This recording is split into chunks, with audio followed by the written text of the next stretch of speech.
online webinar.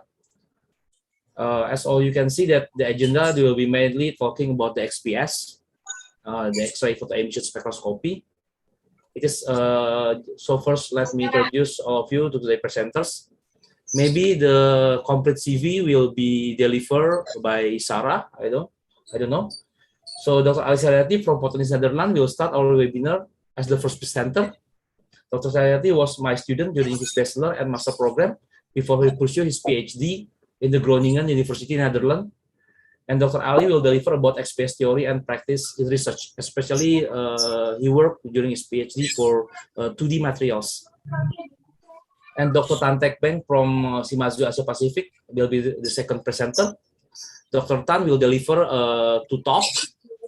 His talk about Kratos XPS, key technology and advanced application for material characterization, and also the application of the XPS or solution of Shimazu in general for lithium battery applications. And I think it will be very important for us because we know that our president just develop a new factory for lithium battery for electric car applications. And hopefully we can have nice presentation and discussion that will give significant impact to our research. Please let us begin the webinars. Thank you.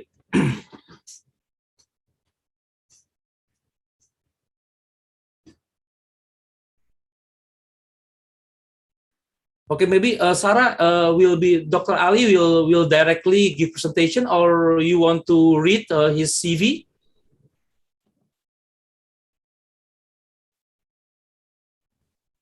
Okay, thank you very much, Dr. Fenardi, for the opening speech.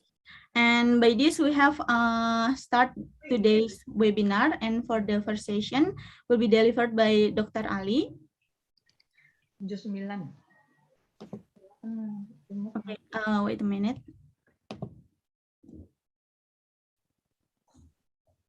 Okay, I will give a little bit introduction about Dr. Ali Saryati.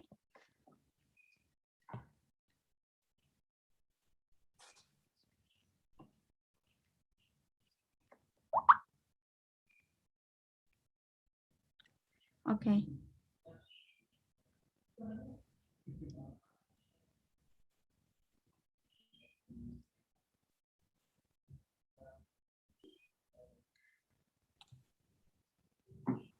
Okay, so Dr. Ali Saryati has finished a PhD at University of Groningen, Netherlands. His research was controlling the electronic and optical properties of two-dimensional material, namely molybdenum disulfide via surface functionalization. He also co-founder in Indonesia Muda. And as has been mentioned, he is graduated from ITB, taking Master of Science at Surface Science and also Bachelor of Science at Physical Chemistry from the Department of Chemistry. So to start, I would like to invite Dr. Ali to start the first session. Okay, good morning, good afternoon, and good evening for those who join this seminar. First of all, let me deliver my gratitude to Mr. Fenardi Suwendo for this opportunity. I'm very happy to share. I will not give lecture, so I'm just share what I've known regarding the XPS technique, as this was my main technique to pursue my PhD finally until I get this degree.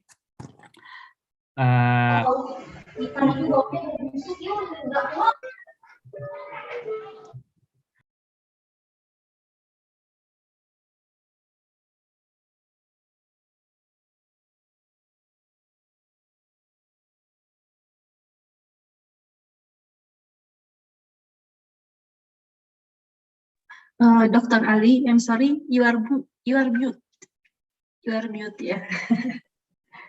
Okay. All right. Okay, let me start again. Good morning, good afternoon for those who joined this seminar. And thanks, Sarah, for the introductions. And then, first of all, let me deliver my gratitude to Mr. Fenardi Suwendo.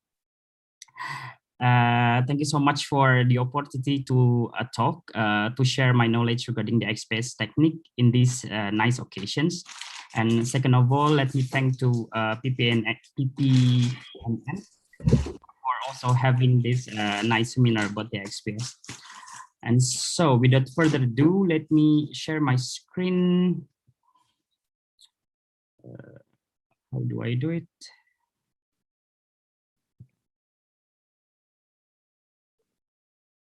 Sarah, may I share my screen? Maybe Dr. Ali needs a permission to share the screen. Yeah. Yes, you can try again. Sorry.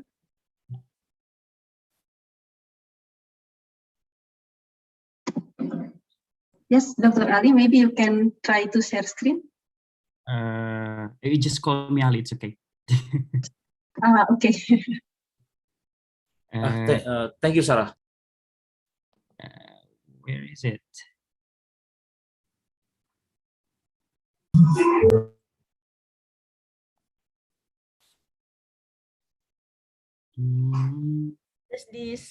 I think in the middle there is a green button, Ali. Yeah. Or should Dr. Damar give Dr. Ali a co-host? Oh, okay. Yes, co-host. Okay, thank you. Yes, yes. Oh, you're all supposed to see my screen at the moment. Yes. Yes, it's clear. So today I mostly will talk about the XPS, stands for the X-ray photoelectron spectroscopy. Just a bit about myself, why it doesn't work. Oh yeah. So this is the resume. I got a bachelor and master degree under supervision of Mr. Candy's window. Thanks also that I got exposed to this one of the amazing technique of surface analysis of the XPS before I continue my material and then exploring the techniques using the XPS also. And starting from 2020 up to now, I'm the product marketing specialist in Photonics, Netherlands. So it's a bit of shift of career. Would be having this knowledge about physics and technical also helps me a lot in my current position. So without further ado, let's talk about the surface analysis. So there are two types of the surface analysis. So basically, when we mention about surface, so we mostly talk about something at the outermost layers of the material, which is only several nanometer on top. So we don't talk about the bulk material, but only some certain depth of the samples. So there are two techniques. First of all is the electron spectroscopy. We are mainly will cover it today. And the other one is using the ion spectroscopy. So introductions. And then for the first, so this is the outline of my presentations today. The introduction of the XPS, what is the XPS, the general theory, and how can we identify elements and compounds. I think this will be the main topic which I will cover by this seminar. If I still have time, probably Mr. Tan could also cover the other two regarding the instrumentation of XPS and the real application of the XPS technique. However, I would like to make a disclaimer first, as I've seen all the audience for this seminar are quite broad. So having the chemistry, physics, material chemistry background.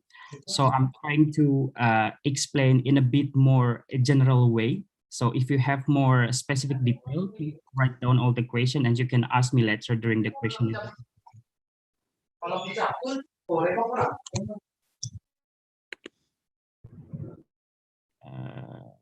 Okay. So what is XPS? XPS is the always hear a lot. X-ray photoelectron spectroscopy. And also known as the electron spectroscopy for chemical analysis. So they're all two same things. Some of them use the XPS terms, but most of us also use the ESCA, but basically they're all the same. It is a widely used technique to investigate chemical composition of surface. Surface, I would like to highlight the surface here. because as I mentioned before, that mainly this XPS is only exploiting only on surface on the samples. So we don't talk about the bulk materials. We will talk about the surface of the sample. If your sample is made from a very thin layer using pulse layer deposition and etc., this will be also a powerful technique for you. And then a bit of history about the XPS itself. X-ray photoelectron spectroscopy based on the photoelectric effect. I will explain to you later on my next slide. And then it was developed in the mid of 1960s by Kai Sigburn in his research group. And because of this, he got the Nobel Prize in 1981.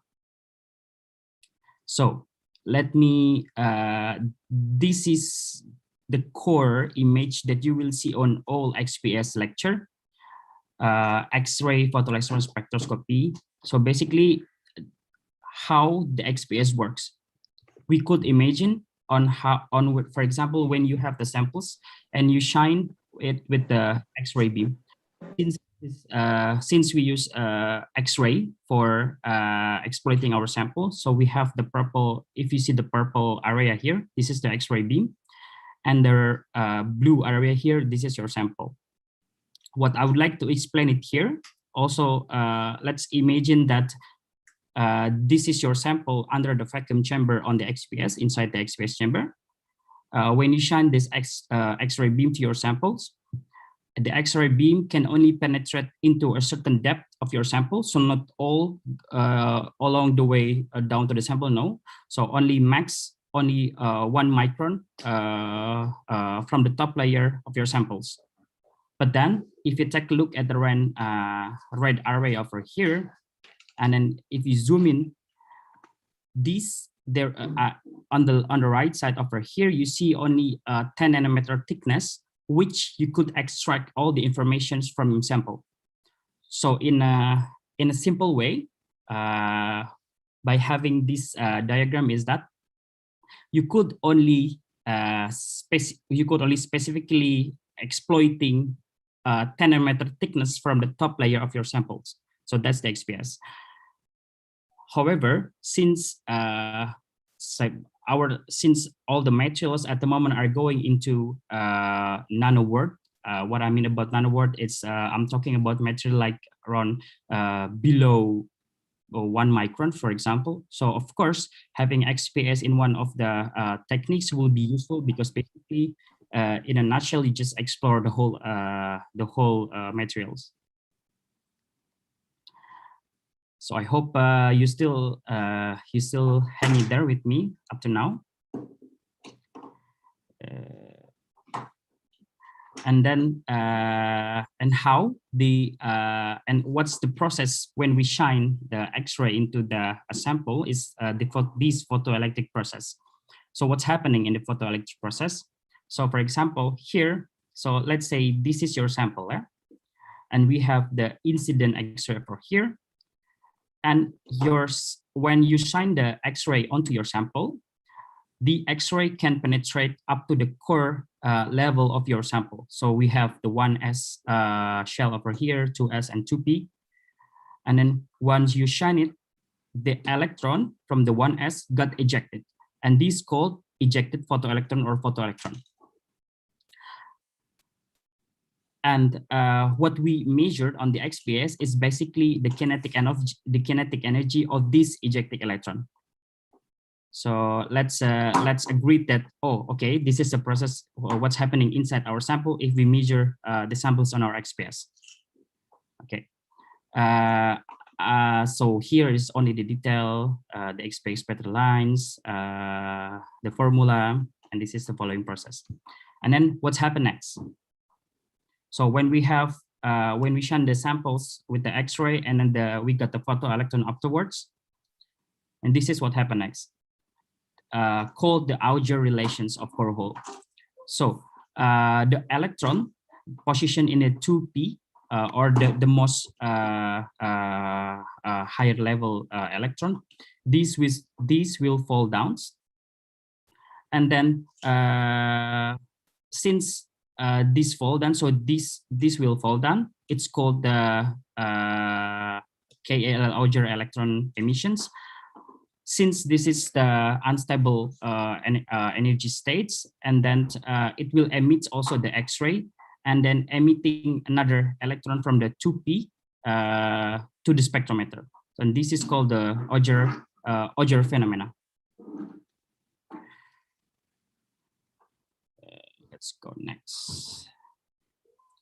And then so let me sum up a bit.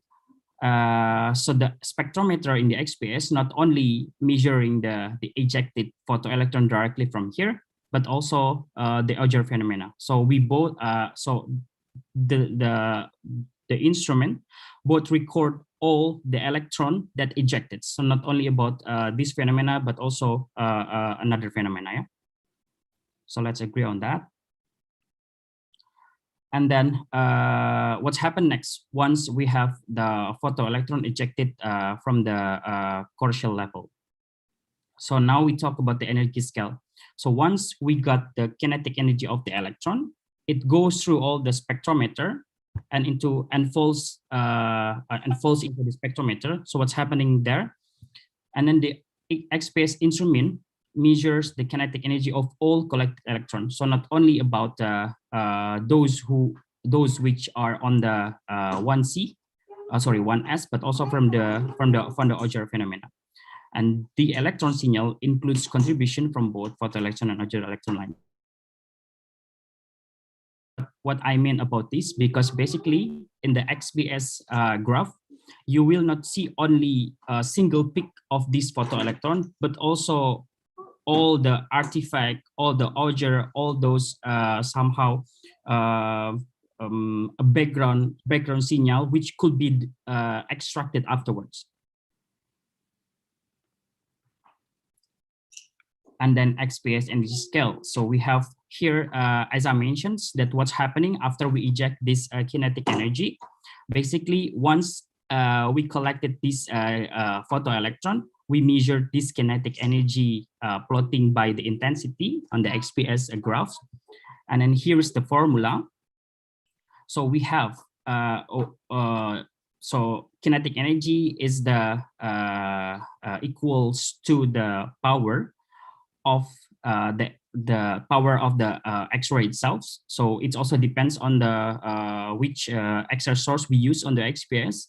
And this is minus binding energy of those specific element and minus the work function of the spectrometer. However, if we plot the kinetic energy versus intensity, we have to see that the photoelectron line energy is dependent on photon energy, while the Auger electron lines not dependent on photon energy. So if we plot it like kinetic energy versus intensity, means that if you use different source of X-ray,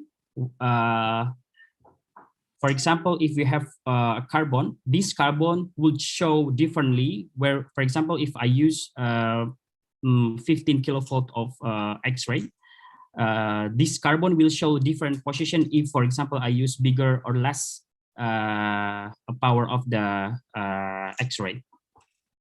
So to simplify, we have an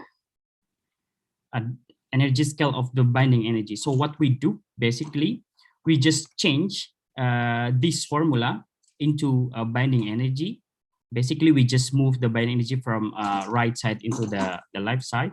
And then from here, we see that the binding energy scale was derived to make uniform comparison of chemical state straightforward. Means that we could directly know the binding energy of the electron by having the data of the ejected photoelectron that we got from the spectrometer, having also the power of the source of the X-ray, and also the work function spectrometer, which we already know because this is in the apparatus itself.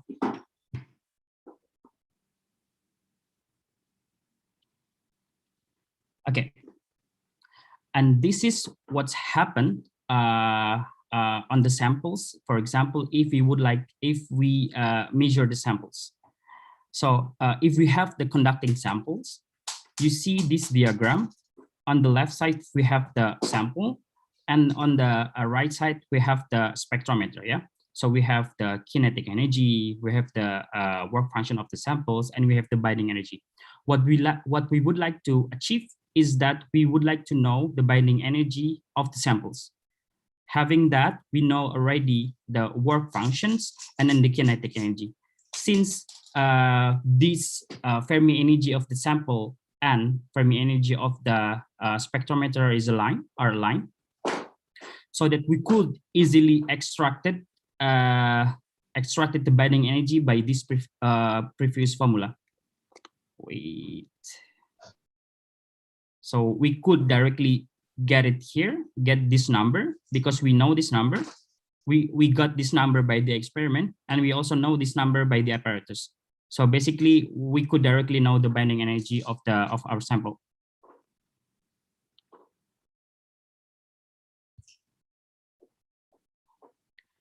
So, and this is what happened on the if we have the conducting sample. Yeah.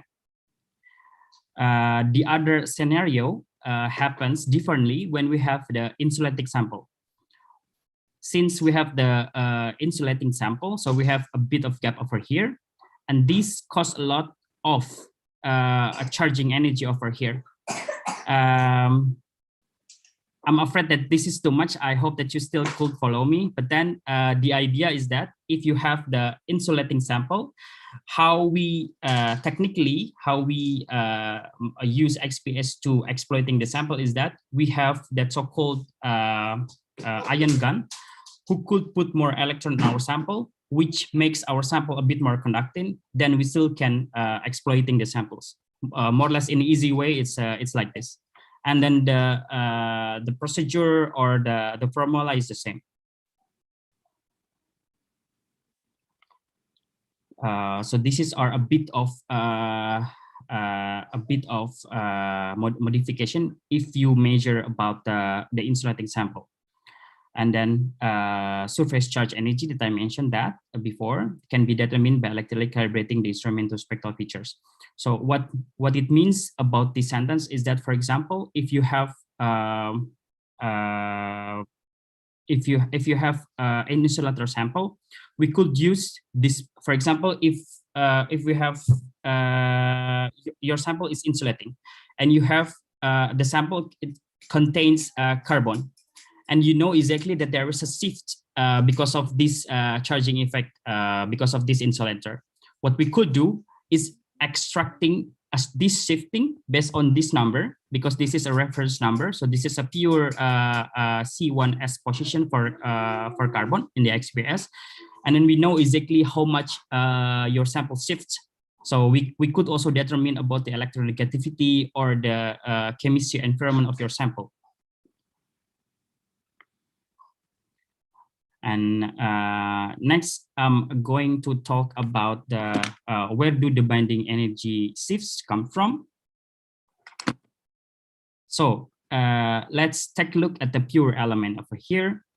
We have the electron here. So the electron with the electron, so the electron will have the repulsion force, while since we have also the nucleus here, and then it will attract. And then the question is, how can we identify our sample, our compounds or elements in our samples? It's basically by having these electron and nucleus separations. So we know exactly from here that the binding energy over here, we got the binding energy. But then how do we know that this belongs to, for example, iron, or for example, gold, or platinum, or something like that? Because of these electron and nucleus separation are specific into each element. Let me show it to you later. Like this. Okay, so this is elemental shift, which is important. So electron nucleus attractions help us to identify the elements. So for example, these are all the binding energy that's specific into the specific element. So we know we could determine what are on our sample having seen that those specific spectrum appears on a specific binding energy on your XPS graph. So we know exactly that we could determine the chemical compositions on your sample because of we have this number.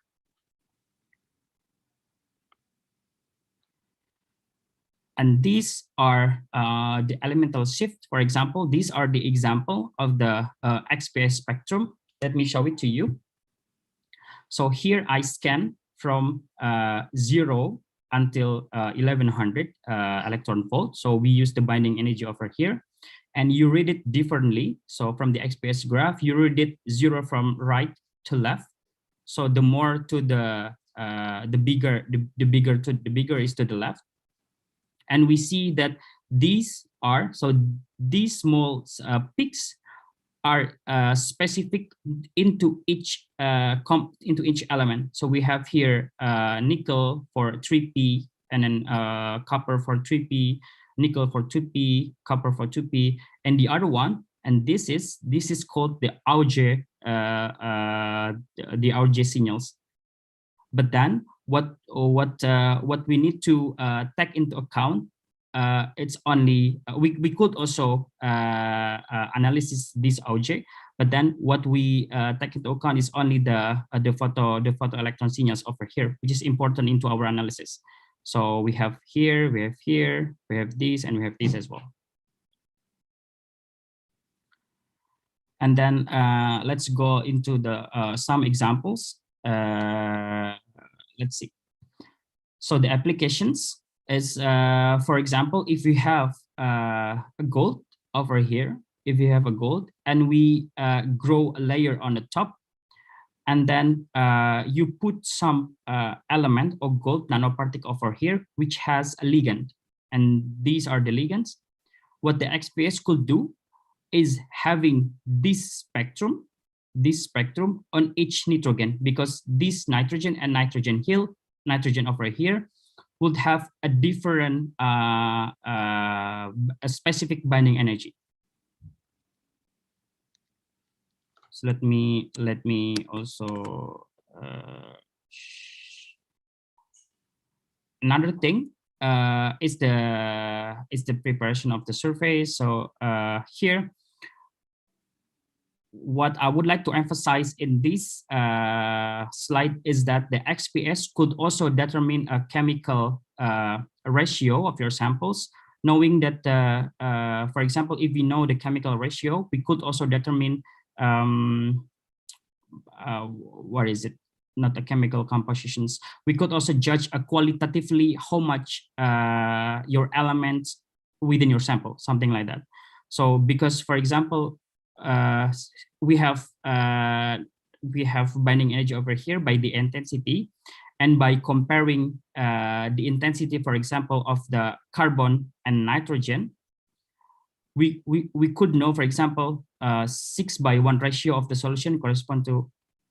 So we could know that from these samples, that on that spot, we could say we have 7 atoms of sulfur, which compared to 53 atoms of carbon, and then 5 carbon of nitrogen. We could say like that. So this XPS could also quantify the amount of the elements on your sample.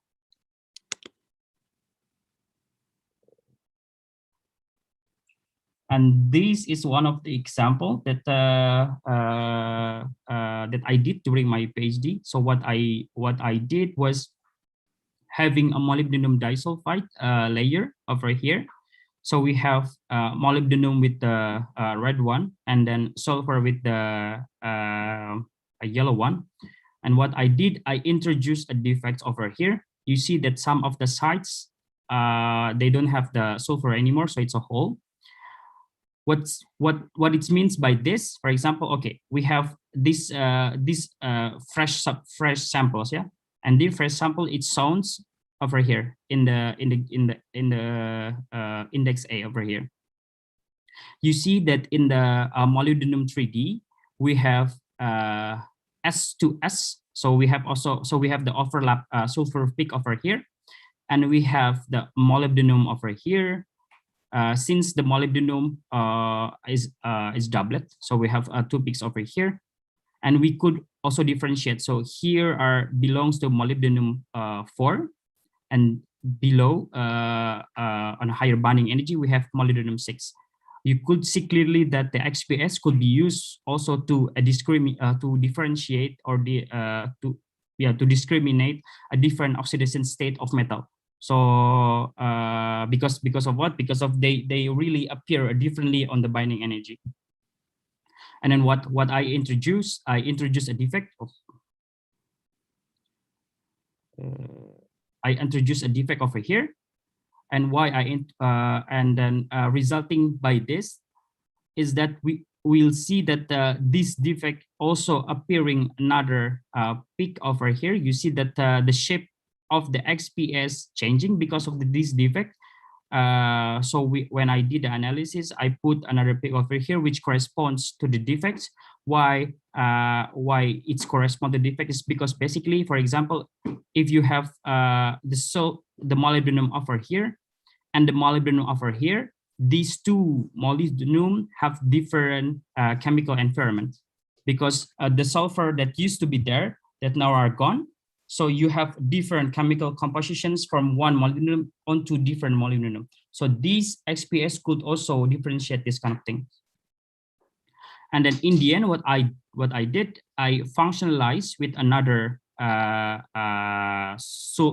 with another molecule containing the sulfur.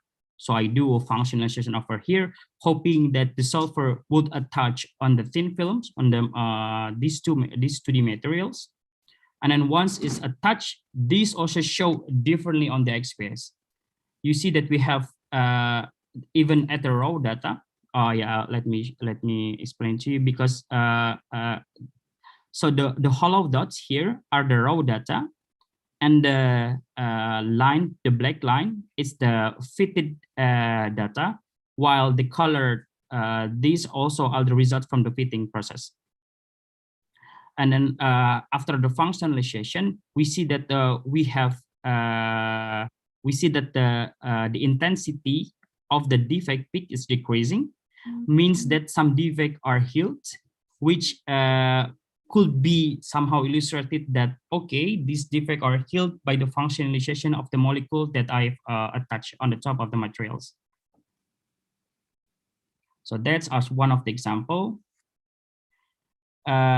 This also another example, a good example on how the XPS could be useful. In this paper, we work on an alloy, and then we see a shifting of the alloy over here. You see that first we have a carbon nanotube over here, and they put a gold, so gold carbon nanotube. So this is a gold graphs, a gold photon emission spectra, and then so this is a pristine one. And then once we introduce a palladium over here, you see that all the spectra are shifting. So this shifting is because of the introduction of these another elements, and this a small shifting could also help us to determine what's happening. Also might change also the properties of the material itself. This is also another thing. For example, if you would like to, if you do a doping on your material, for example, with the ferrum 3 or cobalt 2 XPS, for sure could be interesting tools for you to determine. So basically, what we did in this paper is basically we introduce a ferrum and we introduce a cobalt, and we see that the ferrum and cobalt is over there. So this is a quite powerful technique as well. Last but not least, is regarding the oxidation and reduction process of the molecules. Here we have molecules that contains carbon, but then of the molecule itself, it has a different kind of functional group.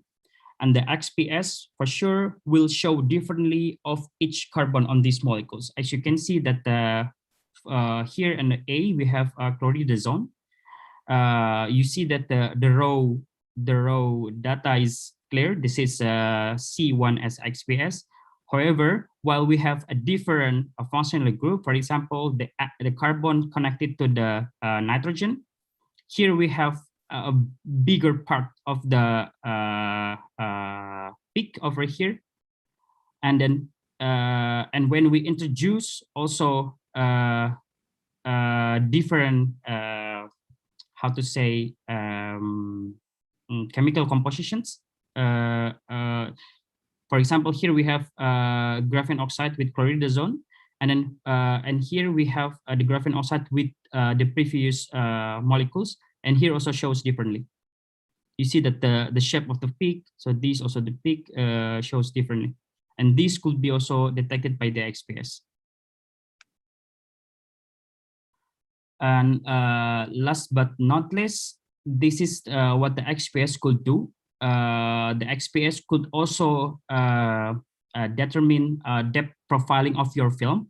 So there are two ways to determine this profiling. This is just to example how we can determine the growth of the film. So first technique is by using the angular dependence. So what we do basically, like I said previously, that we shine the XPS using, we shine our sample using the X-ray. However, if we tilt a bit of our sample stage or holder stage, we could have a different angle, which also shows differently on the XPS. For example, here we have a 90 degrees of the angles. This is silicon dioxide samples. We have the silicon over here. While we tilt a bit the samples like this, and then we could go deeper on our, over here on our sample. And then we shows more oxygen sites over here because this is a pure silicon, and the silicon oxide should be over here. And we tilt a bit, you see that the silicon oxide is more and more pronounced. It's because of this, we just tilting a bit. So this is one of the example of the how we could use depth profiling. Another thing is via sputtering and measuring cycles. So what I mean that via sputtering and measuring cycles. So if, for example, you would like to know the compositions of your bulk film, what we could do, one, as I mentioned before, just by tilting the holder stage of the XPS. But then another thing is that we could do a more destructive method, which we do a sputtering. So what we did here is that we have a titanium over here, oxide titanium over here. And what we did is we know that at some point we have carbon on our samples. So we do a sputtering cycle, and then each sputtering cycle, we record the XPS spectra and we plot it. So you see over here that at the first sample, we have a big of oxide. When we sputter, those oxides somehow, so we remove the oxide, and then we see all the titanium over here. And then as we go back, we see that we have more titanium and we have more carbon. What it means is that we have the titanium oxides on the top, and below we have the titanium that connected to the carbon.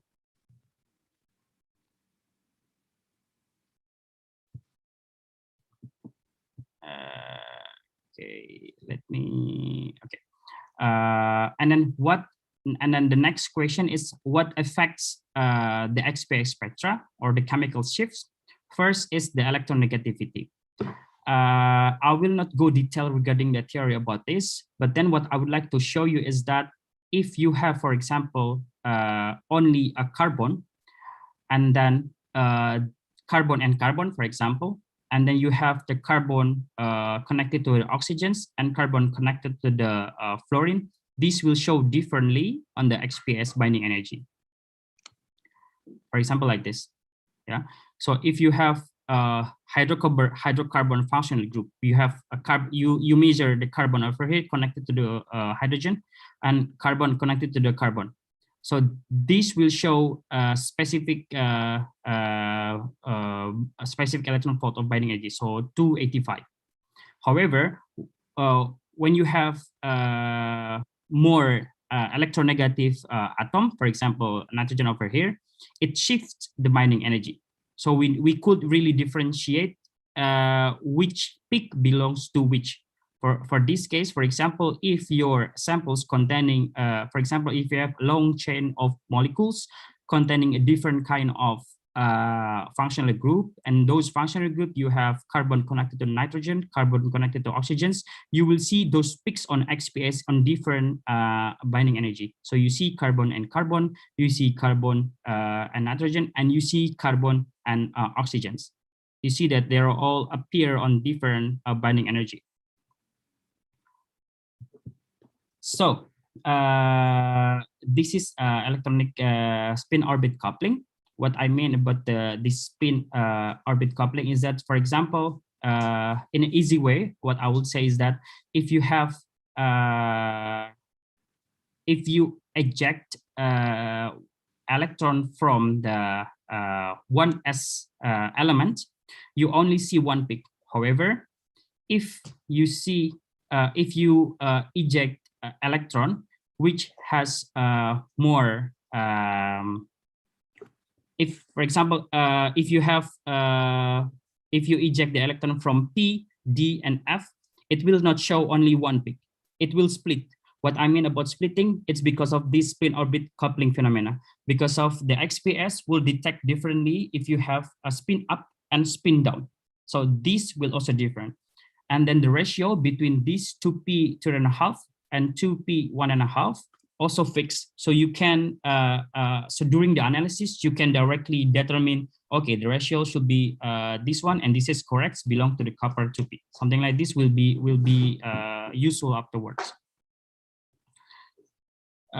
This also the same. For example, what I shown here before is the example from the copper 2p. So the distance, also the ratio. Here's the specific from the argentum, or yeah, this also different, you see, and also from the gold, also different. And this is just the example of the electronic spin orbit coupling. So you see only titanium metal, and you see titanium metal on titanium dioxide. You see that the peak of the XPS, the shape of the XPS peak here on the titanium oxides are broader. Because of what? Because of we have contributions of the titanium connected to the oxygen over here. So this we could do better to present this one by doing analysis afterwards. So, and last but not least, what I will also mention is regarding the final stats effect, or shake up or shake off, or whatever it is, because some people say it's shake up, some people say it's satellite, some people say it's shake off. But that's what I would like to mention, is that as all the ejected electrons are contributing to the XPS signals, there are some electrons which lose their energy before they're landing to the spectrometer, which also contributing to the XPS signals, and this called something like this, the Checkoff effect. Something like this. And then here, for example, we see that the Checkoff effect in the metal. You see, this is only Ne metal. And while you have the Ne oxide, you have more shake up over here. And this artifact, you could recognize it well because of it should be there.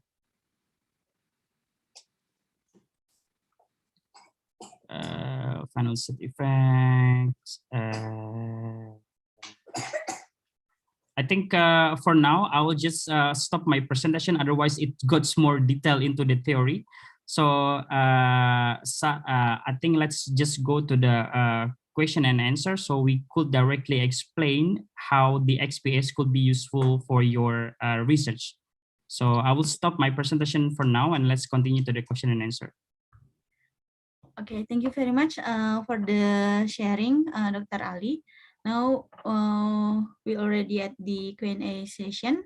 So to all the participants, if you all have questions regarding the topic, you may ask directly via raising hand or write the question directly also on the chat room.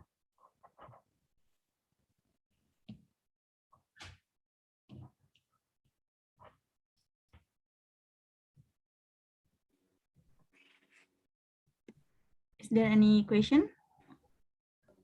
Maybe from Mrs. Siti Hodijah.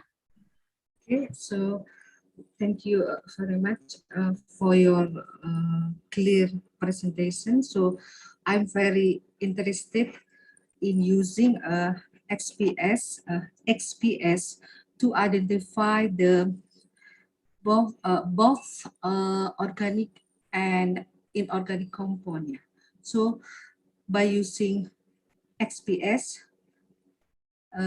we can identify both organic and inorganic compound. Is it correct? Thank you. Yeah. Yes, the answer is yes. But then if we speak about XPS, so having the correct sample preparation technique would also useful. So because when you mention about the organic compounds, which easily destructed by the X-ray itself, so you have to think about other way to measure about those samples, because as you may see, if you just only molecules,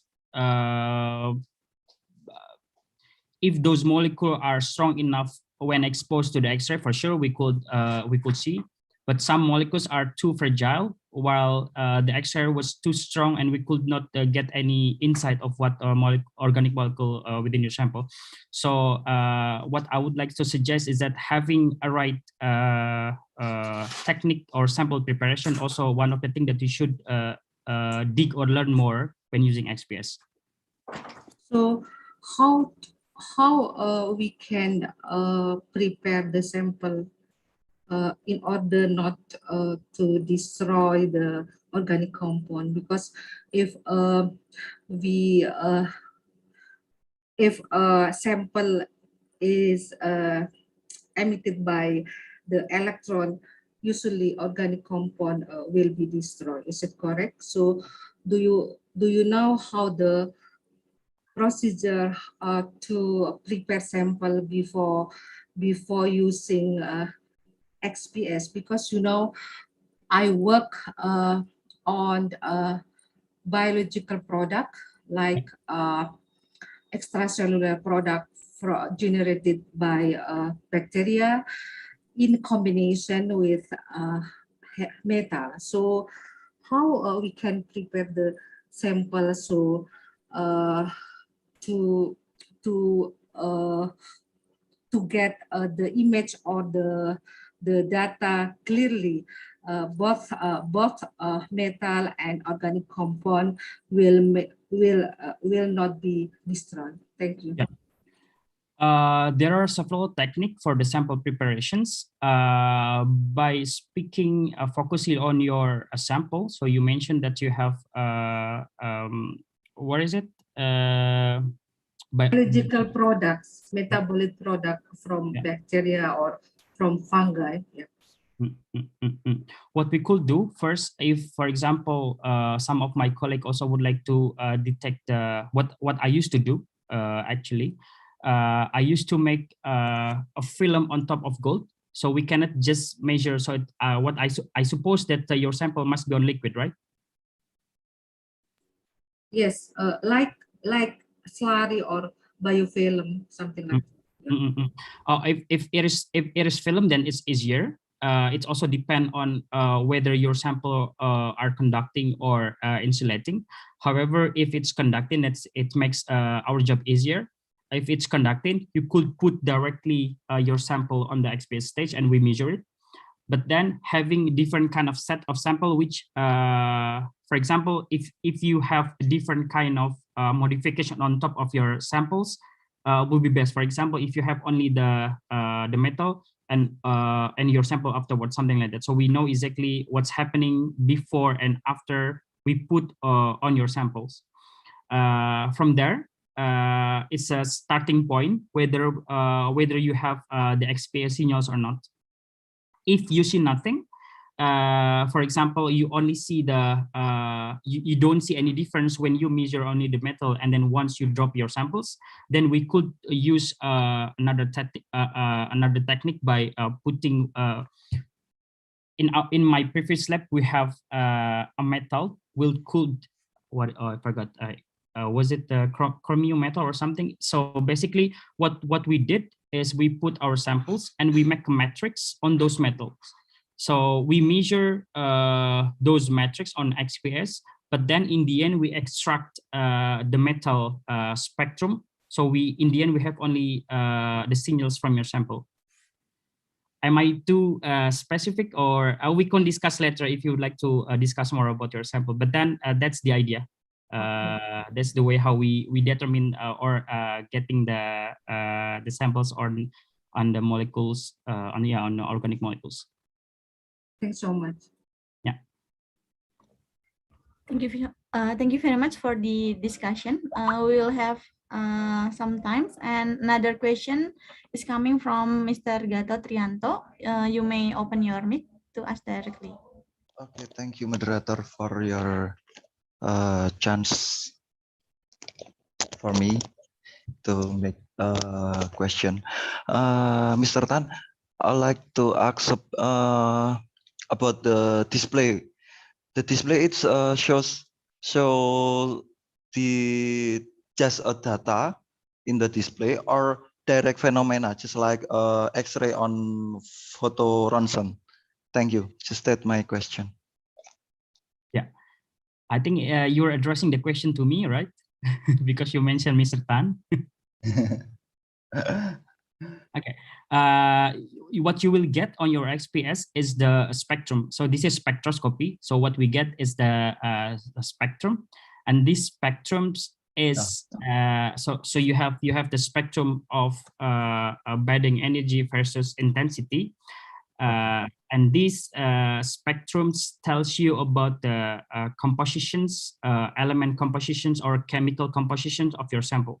Okay. And from there, you have to do more analysis to explain better what's happening or conclude what will be the chemical bonding within your sample itself. So it's not microscopy, but it's spectroscopy. So we got the graph. Okay. Okay. So I just got the data or the graphic. Yeah. Yeah. The graph, Thank you. The graph. Yeah. Thank you for your answer. Yes. No worries. Thank you for the question. Is there any other questions? We still have a lot of time, or maybe Dr. Ali would like to continue the presentation. If I continue means it's two more apparatus. So I think this apparatus should be explained by Mr. Tan. So I think I'll just stop at the moment. So I'm open for any question and answer at the moment. Okay, thank you very much.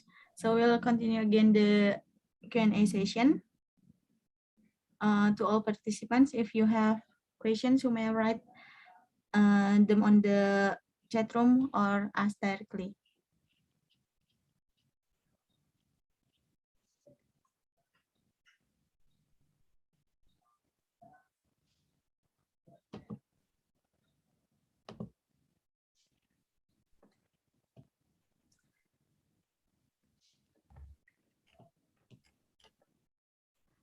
Okay, so since we are still waiting for another question, maybe we can start for photo session in the middle of time.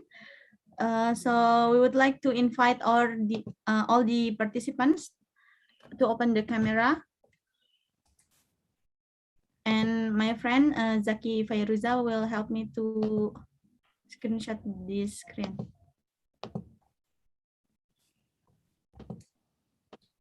Okay,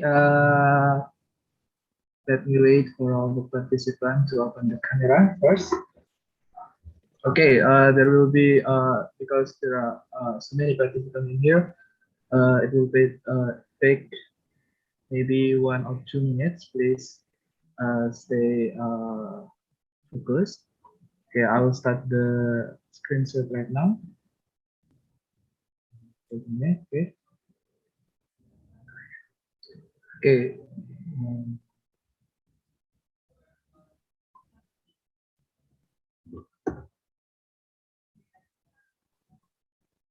Wait a minute. There is something. Okay. Next.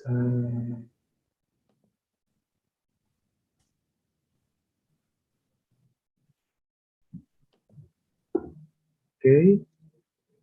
Next.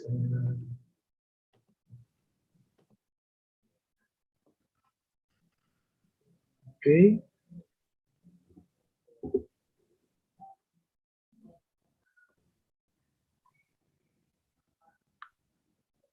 Wait a minute. Once more again.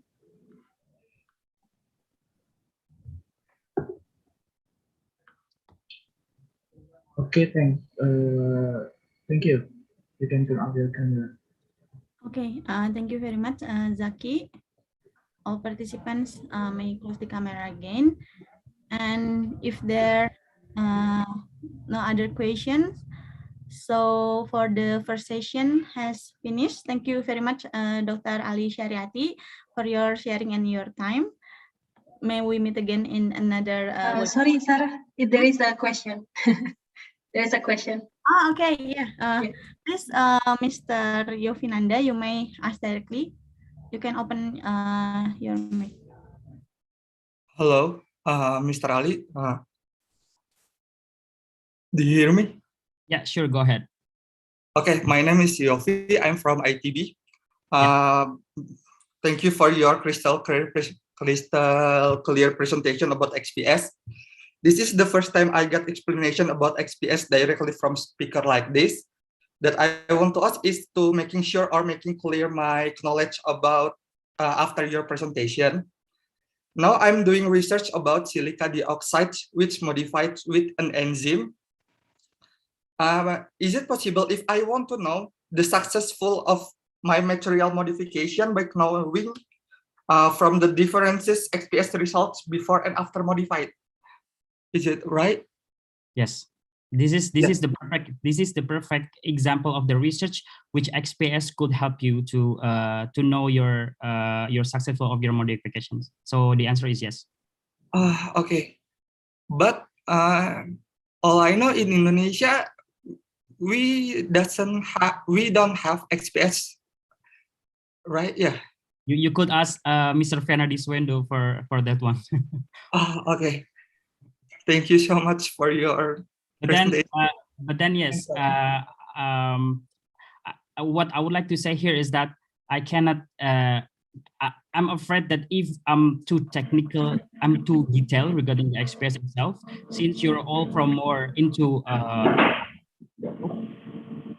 I saw your the participant list.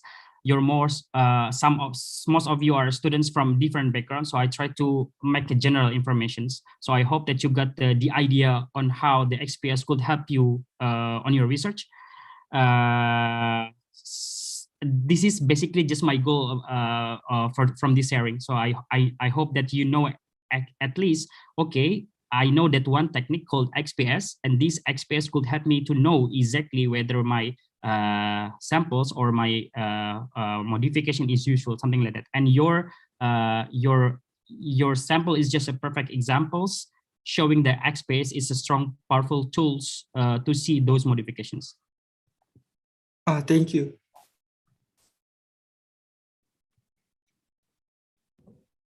Okay. Sarah, can I have question? Sure. Yeah. Dr. Ali, I would like to ask you about XPS resolution. you say that the volume interaction is very small, isn't it, for the detection? So should we detect all the sample by scanning during our experiment, or we just take our data only for one spot? Is that okay? Is that enough for us? Yeah, thank you. Regarding the resolution itself, it's really depend on from one apparatus to the other one. So I think Mr. Tan could explain you better about this. But what I have previously, having a resolution from 0.9 up to 1.5 electron volt means that you could not differentiate if you have an overlap peak below 0.9. But I know for sure that there are lots of XPS could do even better resolutions, which, for example, you could really discriminate, for example, 0.5 between 0.5 electron volt. So those are regarding the resolutions. And the next question regarding the statistic, you mentioned, so your question mostly is about statistic. Can we really rely on those data if you only take one spot? No, the answer is no. So statistic is also important in XPS, having it reproducibly, for example. So what I did usually, you have, for example, you have 1 by 1 centimeter, 1 centimeter by 1 centimeter of your samples. So what I did, I took several spots and also on different regions. So you have to make sure that your sample is homogeneous, for example. So this is first of all. And the second one, you took a sample, for example, this side, you took from here, here, here, here, and then you average. And from there, you, and then this is one set of data. And you also try again using another samples, which has the same somehow samples. And then you also try to do the XPS from this sample.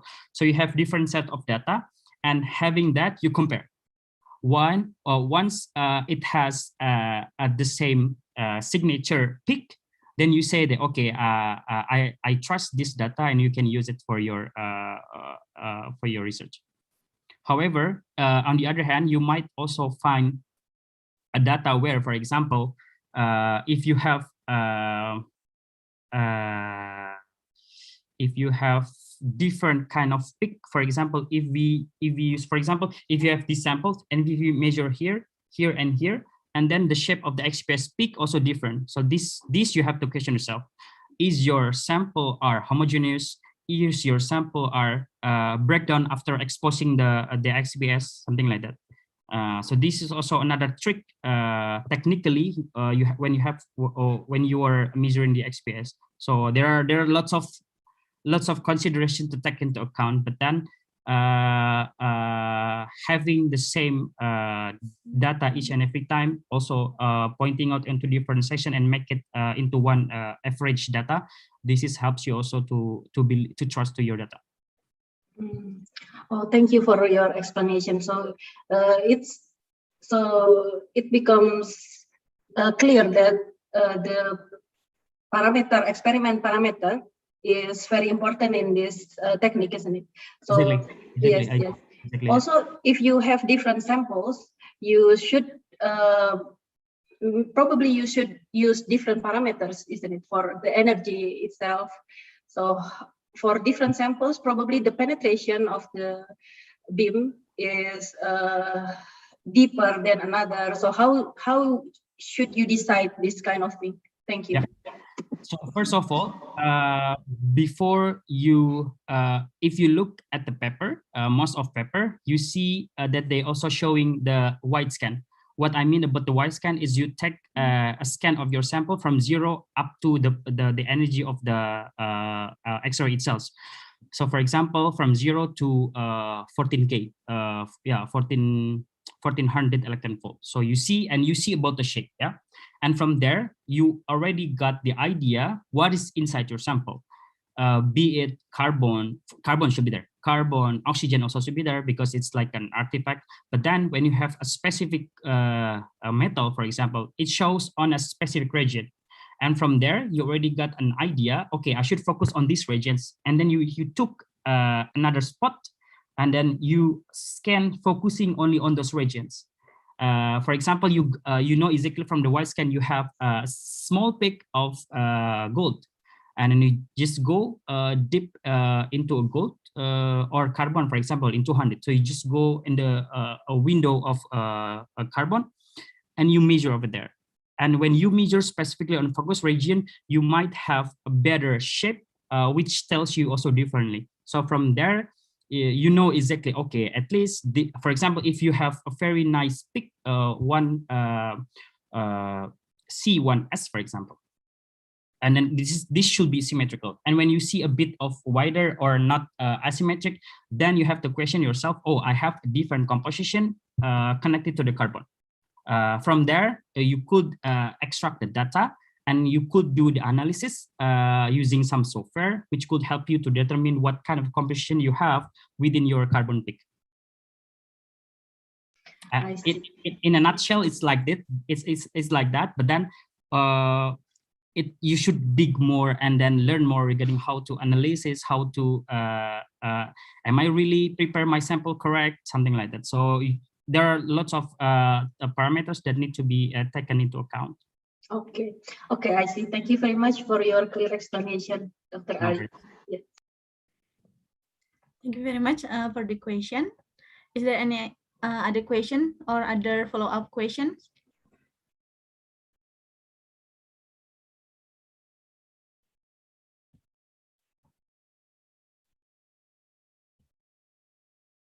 Okay. If in the end somebody would like to ask me, just feel free to share my email. So I will be very happy to also discuss about the XPS itself. So please share my email or my LinkedIn or etc. Just drop me a message, and we'll be very happy to also reply your questions. Okay, sure. Thank you, Dr. Ali. Is there any other information? Maybe from Pak Fei or other? I see you open the mic.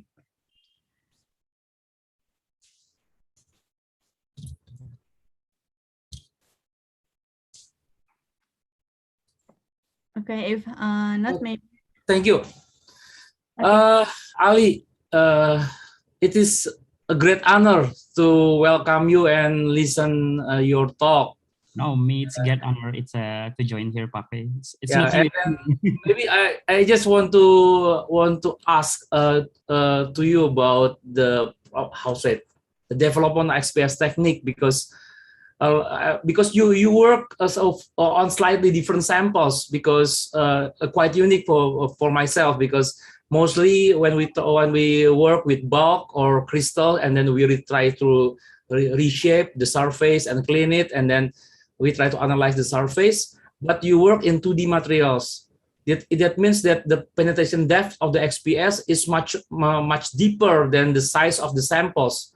And in this case, that you consider the XPS as a bulk technique or as a surface technique? You're totally correct. And then I'm working mostly on molybdenum disulfide, which has only several nanometer. So for sure, the XPS can go deeper up to the substrate. So I use silicon dioxide as a substrate. And what I did, since I used also a functionalization of this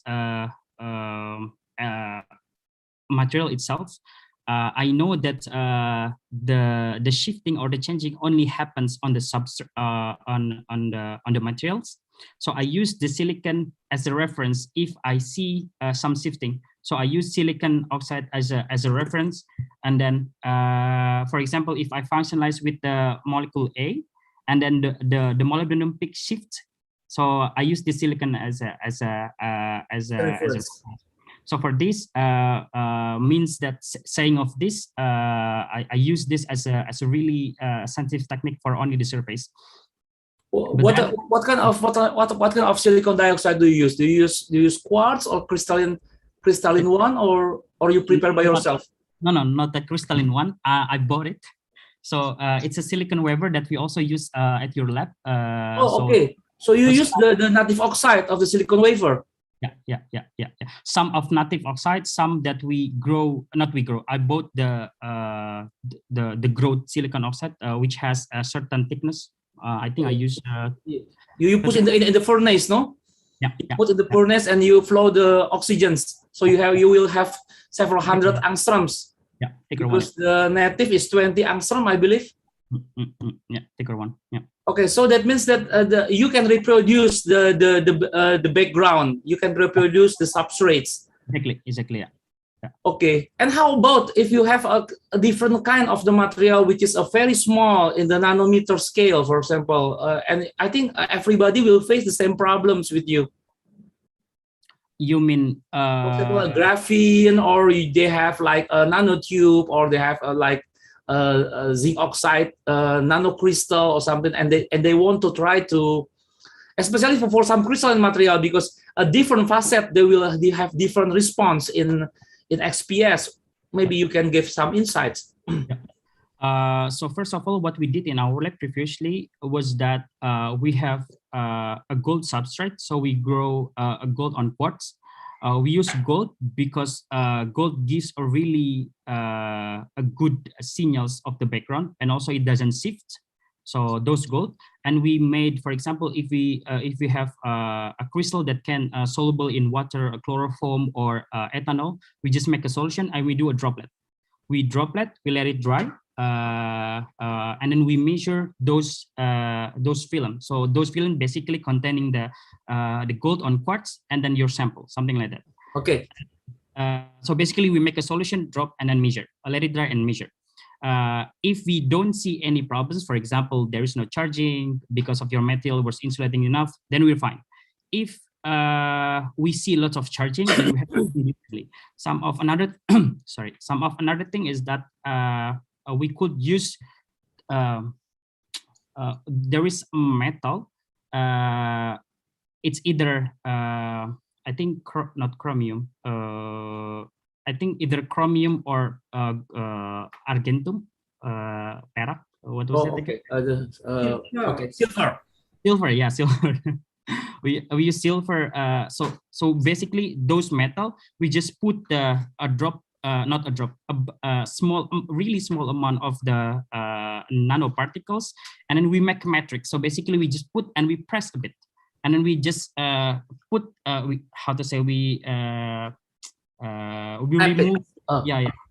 remove. We remove the dust of those, like we just do like that to remove all the dust, and we measure directly. So from there we measure the matrix of the sample of nanoparticle inside the matrix of the silver, and we just extract the silver, and we got the signals of the sample. Most of the time silver works best with all the so yeah, silver and chromium work best with this kind of sample, because sometimes when you dilute your samples into the chloroform or ethanol, it might also it might differ a bit, but what I prefer is basically I just put the drop and then measure directly. Okay, thank you, Dr. Ali, for a very clear explanation. And I just want to give some clue about previously the audience asked about who will start to have XPS spectrometer in Indonesia. I don't know, so I think only Dr. Damar can give the answer, can give a clear answer, especially after additional presentation and maybe from Shimadzu, etc., about the possibility for PPNN to purchase the facility. Maybe Dr. Damar, please give answer for us. Thank you. Okay, thank you, Dr. Fenardi. Well, we try, if we have a chance to have XPS in ITB, we hope if we have chance and in a certain project, probably we can apply for that XPS, yeah, because the price actually very expensive. So we have to find a right opportunity to try to apply for to purchase the XPS. We hope we could have that kind of opportunity in the near future. Thank you. One more thing that I forgot to highlight. When we mentioned about the XPS, so we mainly work on vacuum. So it's not that we put a sample on our tube and then we just shine the light, shine the X-ray, and then we got the sample. It's not. So we work on vacuum, means that we have to pump our sample in vacuum up to down to how to say 10 to minus 9 millibar or so. I think that's the minimum. And then if we have a really best vacuum, we even go 10 to minus 10 or something. So these are the conditions that needs to be fulfilled when you measure the XPS. And this makes a researcher in XPS, researcher who use XPS a bit. One of the requirements is to also know the ultra high vacuum technique. So yeah. I see. So vacuum system will be complicated and quite expensive, isn't it? Yes, thank you. So that means sample must be completely dry up. Exactly. You work on vacuum condition. Okay. Yeah, exactly. So that's why in XPS we barely has only one chamber. No, we have several chambers connected to the pipe, which also in vacuum. So we have a chamber specifically for only putting a sample, which called loading lock. This is what I call. I think Mr. Tan could explain it better what he has. We have also a sample which we could do more process. For example, we could do annealing, we could do ion sputtering, we could do sample preparation of that. Even we could do, we could also connect Raman to those chambers, so we could directly pointing out on the Raman spectra as well. And then we have the measuring chamber specifically for the XPS. So we have at least 3 chambers for the XPS, 3 ultra high vacuum chambers for the XPS. And for that, you will need different level of vacuum. It's great, very great. Dr. Ali, maybe I will ask my last question. Sure. Maybe if you can give some insight, or maybe also Dr. Tan can also add this new insight. I just remember in my head that because just the ladies before asked about each house has to be dry. Because what I remember after the discovery of the ionic liquid, where ionic liquid nearly has no vapor pressures, so they can bring the liquid inside the ultra high vacuum system, and they can do the electrolysis or deposition or something, electrochemical deposition using ionic liquid in ultra high vacuum. Have you heard? Have you tried, or have you know some group works? Put the some solution inside the ionic liquid and they try to measure using XPS. What I've used I've used also ionic liquid on XPS, but the other ionic liquid, I'm afraid that I don't have the answer. So I think the ionic liquid is the only liquid that we could directly use and then high vacuum friendly, let's say. So we can put the ionic liquid on the vacuum and it's fine. For example, if you use chloroform, for example, Miss Siti Khadijah, it's correct that we have to really make sure that our sample is dry enough, let's say. Otherwise, we might not broke the vacuum, but the vacuum never goes down because of the evaporation of this chloroform or ethanol. So make sure that all dry. Else use the ionic liquid, in which also it's different when we treat the ionic liquid because it's liquid, and then it's a bit tricky, but then I think it's feasible to manage. Thank you. Yes.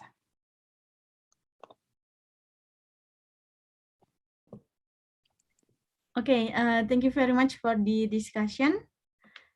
Is there any other question or anything to discuss? Because we still have time, around 9 more minutes.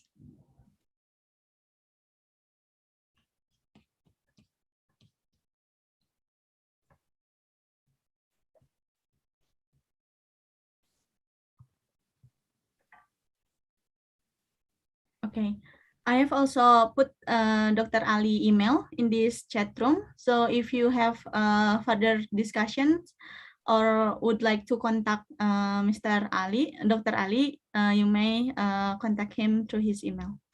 Thank you, Sarah. Because we have 9 minutes, maybe I will ask some more questions. We would like to hear the discussion. Yeah, because especially because I never use XPS. Okay, I work with similar system, but when I was in Tokyo, but it's UPS because the X-ray source it doesn't work. So I only work with the UV source, the helium 1 line. So, but in this case that we have to support the XPS system with certain system like a baking system and electricity acetting and then a venting system, which you have like we have a special gas line, and then also some preparation, some sample preparation facility. That I want to know that the opinion of Dr. Ali and also Dr. Damar. Is PPNN ready enough? If when we have enough money to purchase, for example, from Shimazu, maybe Dr. Tan will give the benefits if we purchase the Shimazu instrument.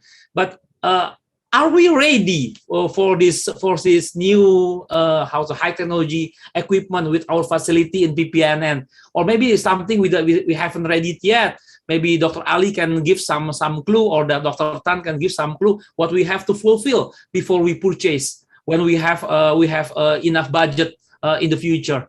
Thank you. I will give my humble opinion in this sense. What Dr. Fernandez said is totally correct. So before purchasing the XPS, we have to also step back a bit and think whether we have human resource for this. Because for example, as I mentioned, that the XPS is mainly in is made in UV systems, and then it's 24/7 working. So I mean, it's not like Raman where we can put our sample anytime. No, it's not like that. So this vacuum is working every time, and then you might also monitor about the vacuum itself. So I remember I did lots of baking system, like Mr. Fernandi Swendo mentions. The baking means, for example, if we have a leak in our chamber, mean we have to break down the vacuums. We screw all the chambers, make sure that all tight again, and then come back to and bring back to vacuum. And it takes me at least a week to fix this leaking, something like that. So you could imagine how much time you for these human resource that you have to invest, because for example, if you drop your sample on a chamber, you cannot just take the sample like that. It's not. You leave it in the XPS chamber. But at some point, if you drop all the samples, then the XPS chamber will be full of samples. So this is just a discussion to for PPN to be addressed. Yeah.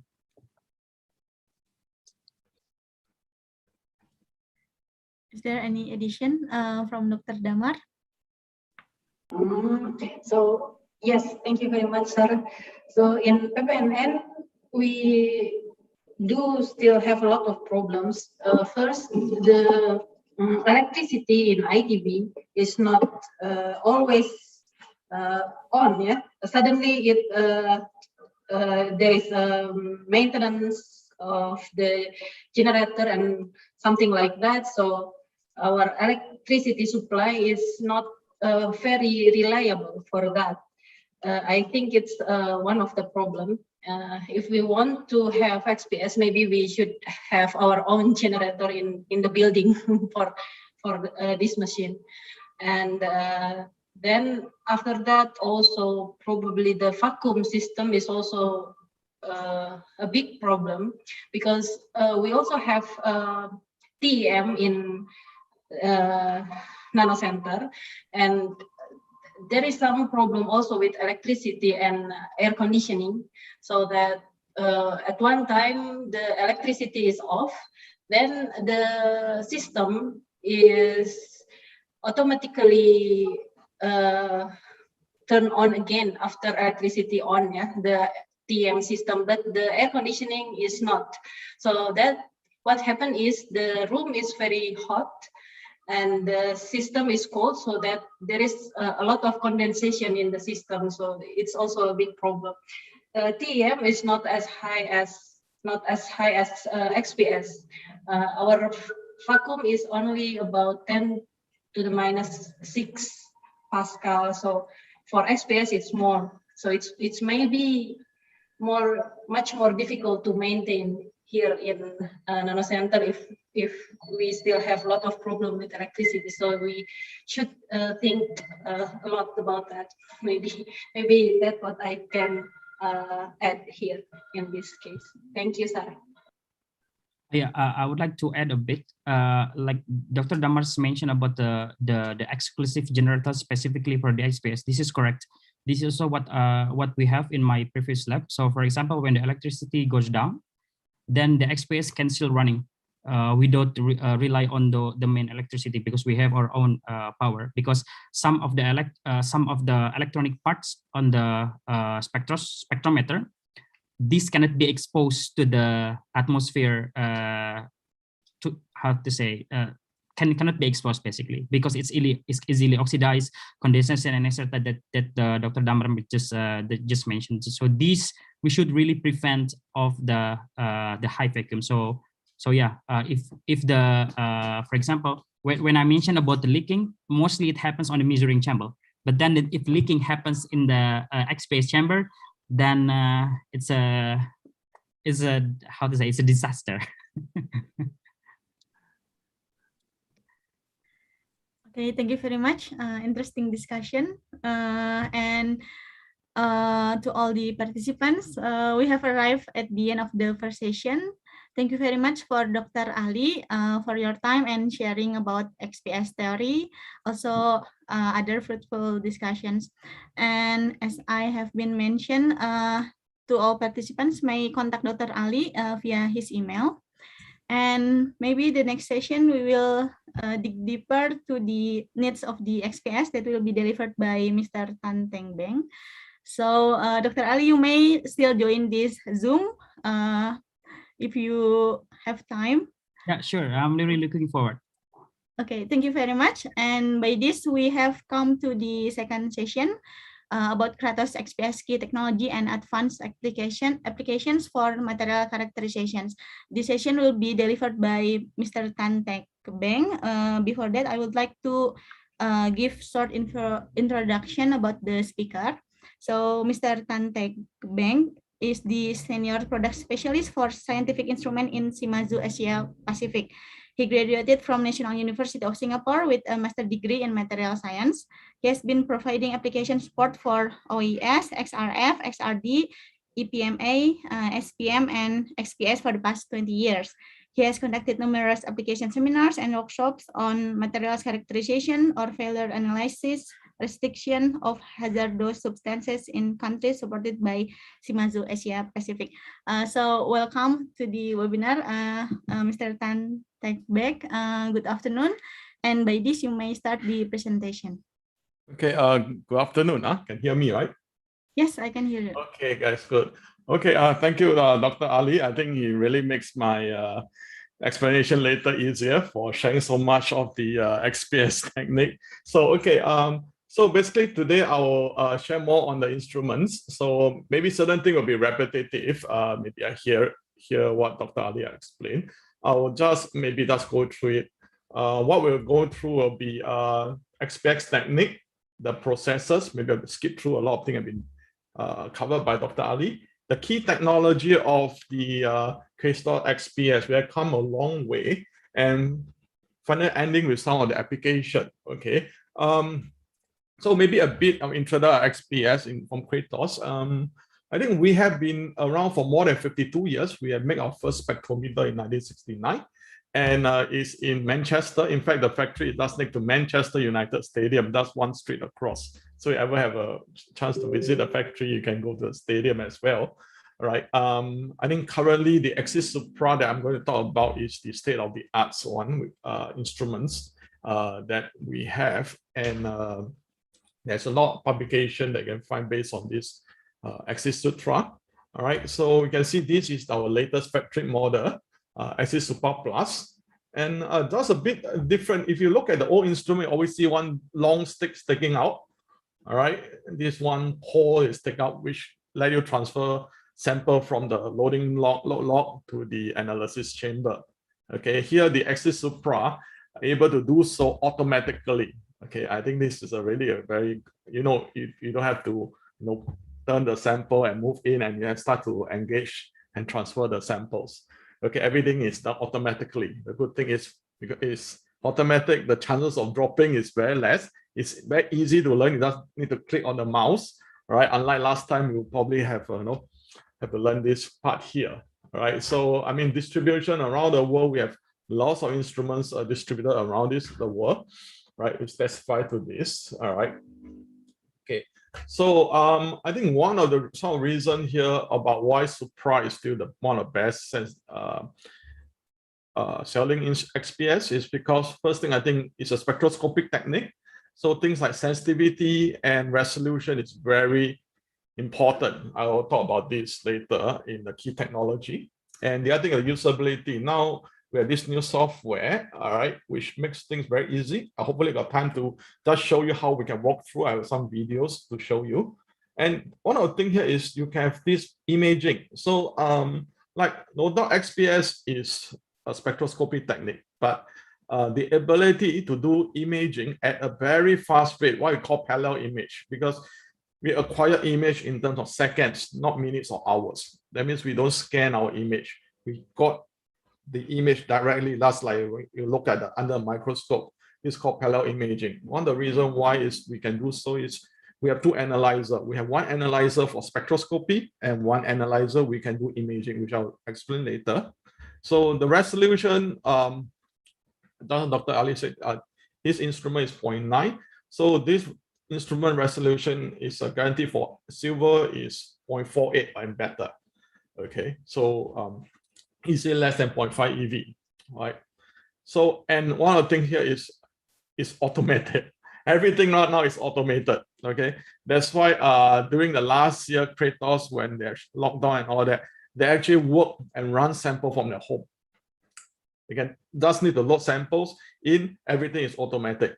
Okay, so they can run sample on our own. And most XPS chamber, as you heard, sometimes, okay, the minimum is 2 chamber because you have a load log and an analysis chamber. But you can add in more techniques. Sometimes you can extended chambers. You can have a UPS inside. You can have a OJ electron guns inside. So it can be multi-technique, but the fundamental is still running XPS, but you can add in because you can make use of the same so-called vacuum chamber.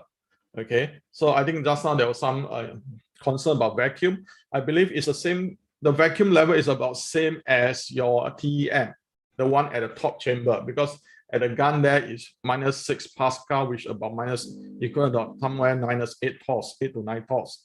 So it's still the same. Usually, if you are afraid of that, there'll be some UPS installed. Of course, if you have a backup generator, that would be better.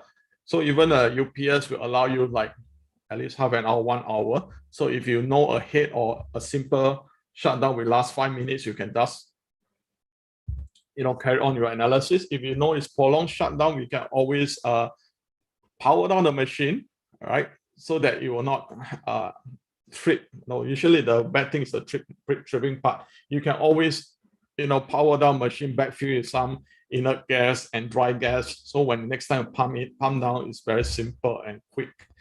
Okay, so this is like I said, we have at least two chamber here. All right, you can see you put your sample inside here. All right, so your sample will just, I can play a video here at the same time, I believe. No, probably not. All right, so you can see you can move along automatic. Everything is automatic. Okay, all right. So like I said, this is multi-technique. You can put like UPS, because a lot of time people also nowadays put a UPS ultraviolet lamp. Okay, basically you have energy around 20 to 40 electron volts, depending on helium-1 or helium-2 line you're using. So this is very useful for work function analysis. You want to measure the work function of materials, like in solar cell, in a lot of things. You know, this work function is important. Apart from that, you can also install an electron gun that's specifically used for OJ spectroscopy. Okay, the advantage of electron guns is that you can go down to very small spot, up to 100 nanometer analysis area, okay, compared to micrometer regions that you're using for XPS. And of course, you also can get scanning OJ microscopy signal from there, SEM images, okay, some more, but maybe less popular, EDX, rails, and IPES. Okay, these can also be attached to the same instrument. But fundamentally, I would say that XPS remain the most popular and useful technique around. Okay, so if you look at surface analysis, let's take a phone, for example. Right, a lot of things actually involve surface. All right, from a lithium-ion batteries, I'll have some example. Your glass, I'll have an example later on iPhone glass, the Gorilla Glass characterization analysis using XPS. You know, a coating, right? Sometimes you put floral coatings to repel water or for certain things. Well, we want to analyze what actually happened on the surface, right? So this will be a very quick one. I said surface analysis. So mainly you're looking at maybe composition, the roughness, homogeneity, the charge, and adhesion. Okay, whereby the bulk is all these things here. I'll not go too much into it. Okay, so what is so important of surface? Because that is where you expose to the environment. If you're doing a catalyst, okay, it's the surface catalyst that's important. If your catalyst doesn't work, it's probably poisoning of the catalyst. You have to try whether is it a surface contamination, right? Coating, adhesive, paints, all this, or corrosion properties, all these are taking place at the surface. Okay, so we can actually, if we can modify the surface or we can characterize the surface, we can go on to do a lot of our research to improve our products, to understand how things happens. Okay, so if you look at surface analysis technique present, all these are probably you call surface analysis, but they actually are different. If you look at it, the first 10 nanometers are XPS, AES, or OJ, electron spectroscopy, and TXRF. The rest that you commonly use, like FTIR, EDX, you can say they are more, well, whether it's surface or you can call it more bulks. Okay, right? Except for contact angle and time of flight on and seams and ion scattering, right? So I would say that XPS is one of the very useful technique. All right, if you want to look at another pictures here, right? I'm not going to every one of them. It's just to show you that, you know, XPS is really very surface sensitive here. Okay, the next thing here is, well, of course, the industries. Well, semiconductor, they want to know the surface is important. Biotechnology, a lot of nowadays implant, they want to look at your surface because they treat the surface so that you have compatibility when you're doing implant. Okay, you have like cell assembled monolayers, thin films, coating adhesion, plasma treated surface. All these people want to know what is actually happening at the surface. Okay, so these are the acronyms. I think you'll be familiar. I'll not go through. Okay. I'll go through very fast because some of them are repeating. I just want to highlight certain points on the XPS technique. Okay, again, well, this technique actually got the person who invented this got the Nobel Prize. It's basically based on photoelectric effect, and this is Professor Kai Seban. I think he passed away. He got the Nobel Prize for physics for this work in spectroscopy in 1981. Okay, UHV. Well, it's still the same simple. Same structure, but the ultra high vacuum technology have improved over the years and a lot of automation and so on.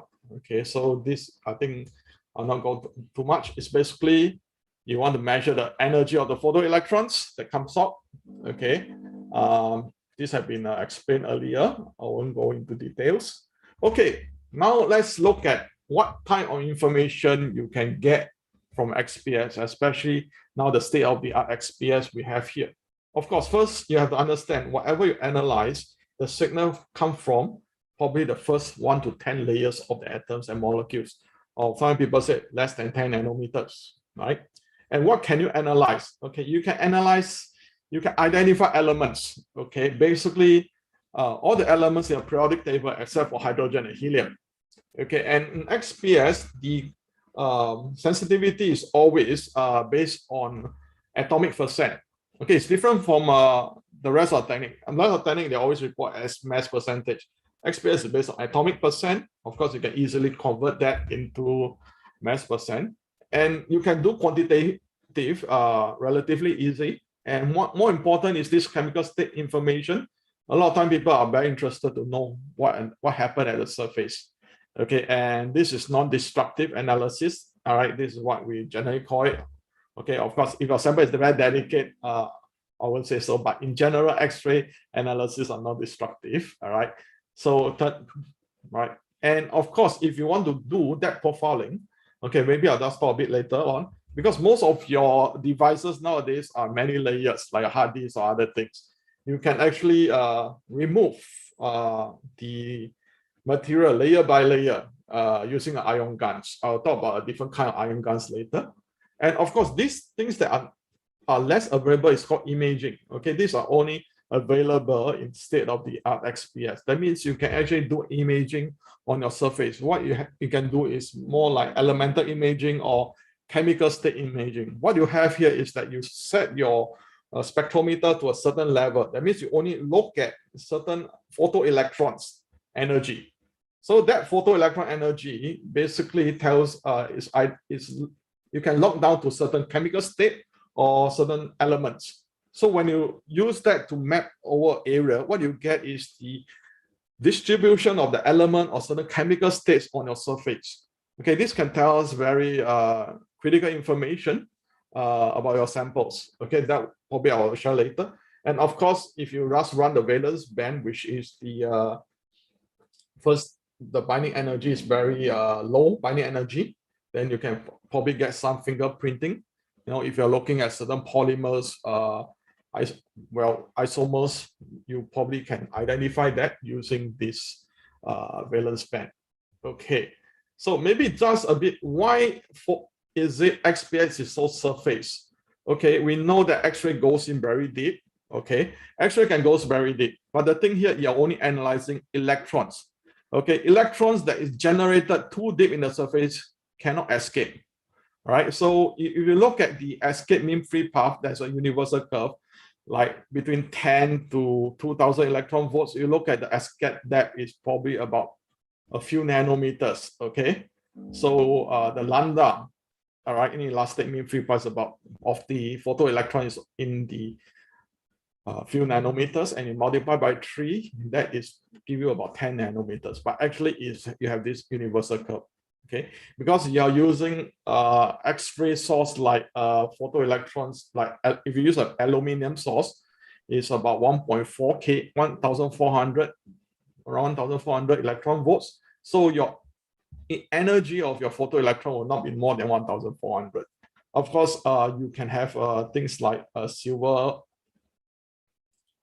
source that go up to 2,800, and that probably give you deeper source.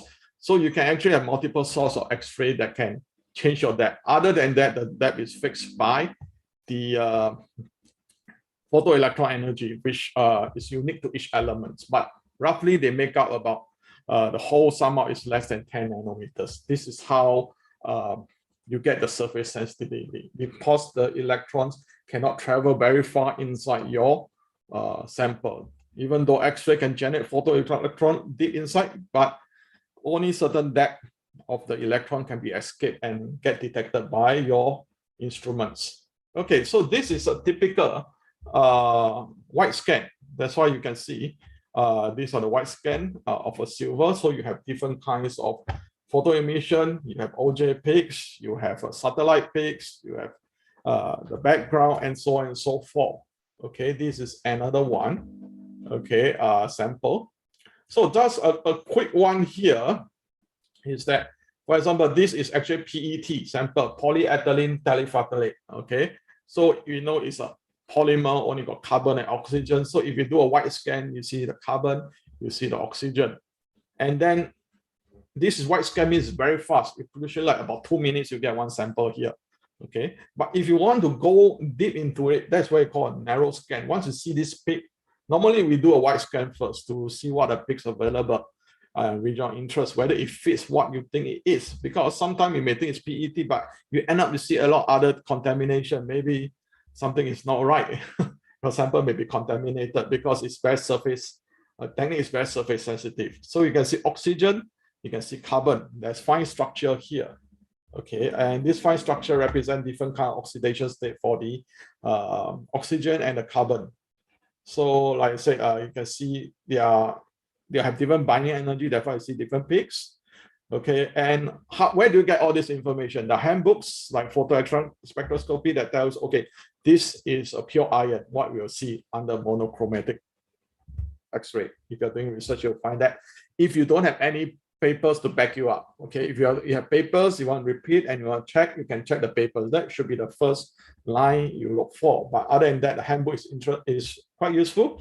You can tell you iron bind to different species will have different binding energy. They also tell you the splitting, because different elements, they'll have different splitting and different binding energy. Okay, all right, so these are the handbook. Okay, coming out to that's our PET, that's a quick one.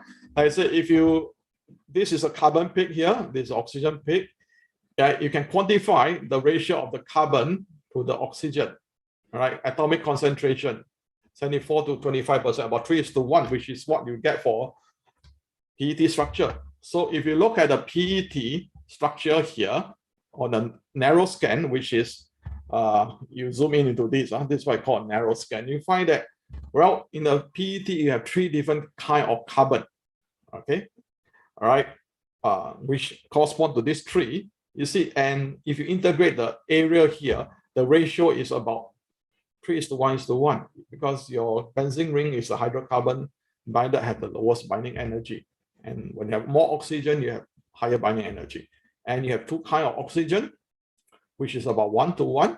Right? So this is how we can use XPS to sort of like confirm or even to tell us information about our samples. This is an ideal case, but normally if you run your sample, sometimes we will not get so nice data, but nevertheless, you can still get information on that.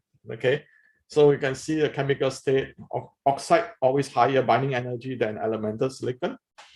Okay, now I'm going to talk about beyond spectroscopy.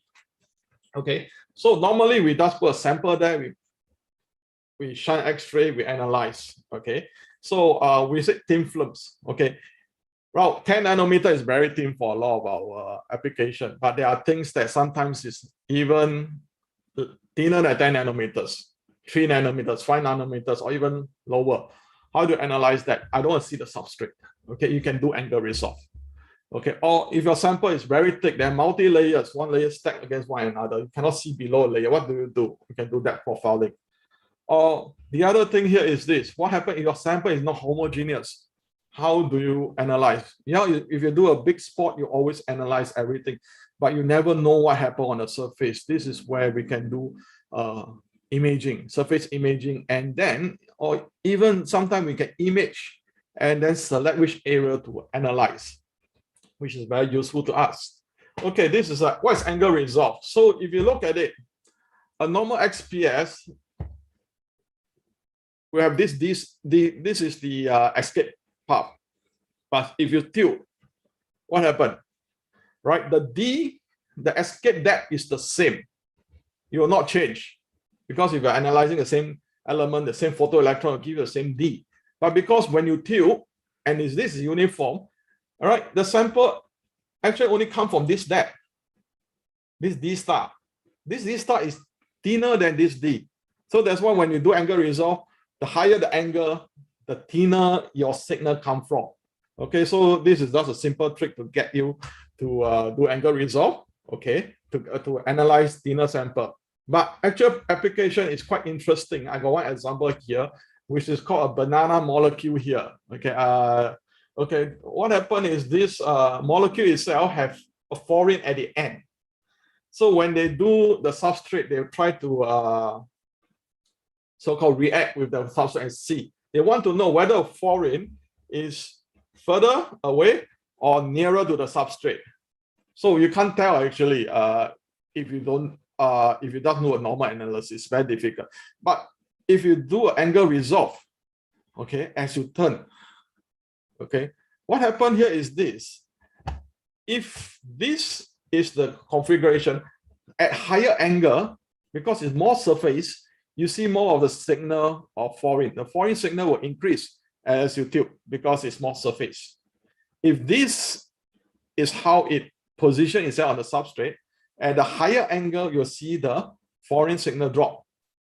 All right, because at higher angle, you're analyzing more of this area here. So they're actually using what I call a method called MEM, maximum entropy method. You can basically do a depth profiling, non-destructive depth profiling up to 10 nanometers by doing this angle resolve so-called experiment here. Okay, so what happened? You have anything more than 10 nanometers. That is where you have to do a destructive analysis, what we call depth profiling. And what you do is this. First, you analyze the surface. Okay, you get a result. After that, you use an ion gun with raster on the surface.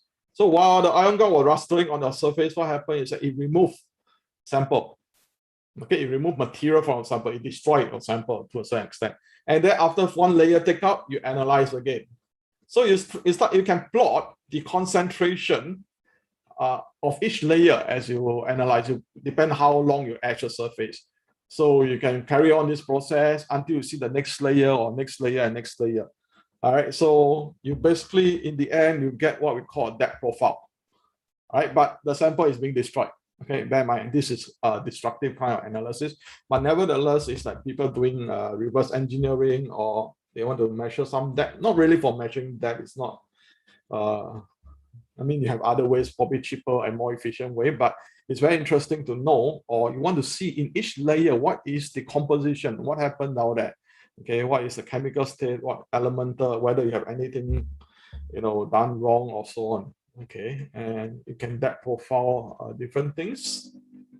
Okay, and finally, imaging. Okay, imaging is probably not something very common. All right, and because unless you use a Kratos XPS, you not like to do, because most of the time imaging involve taking one spot at a time, and one image like this probably takes you hours.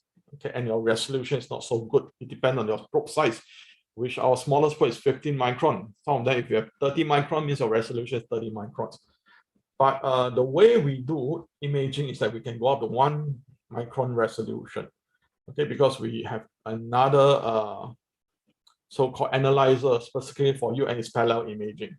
Okay, and of course, if you want to get bigger image, you can stitch together. We have an auto stitch, right? So what it means here is that if we take an image like a 200 by 200 or 400 by 400, or in this case, it looks like this is 800 micron by 800 micron.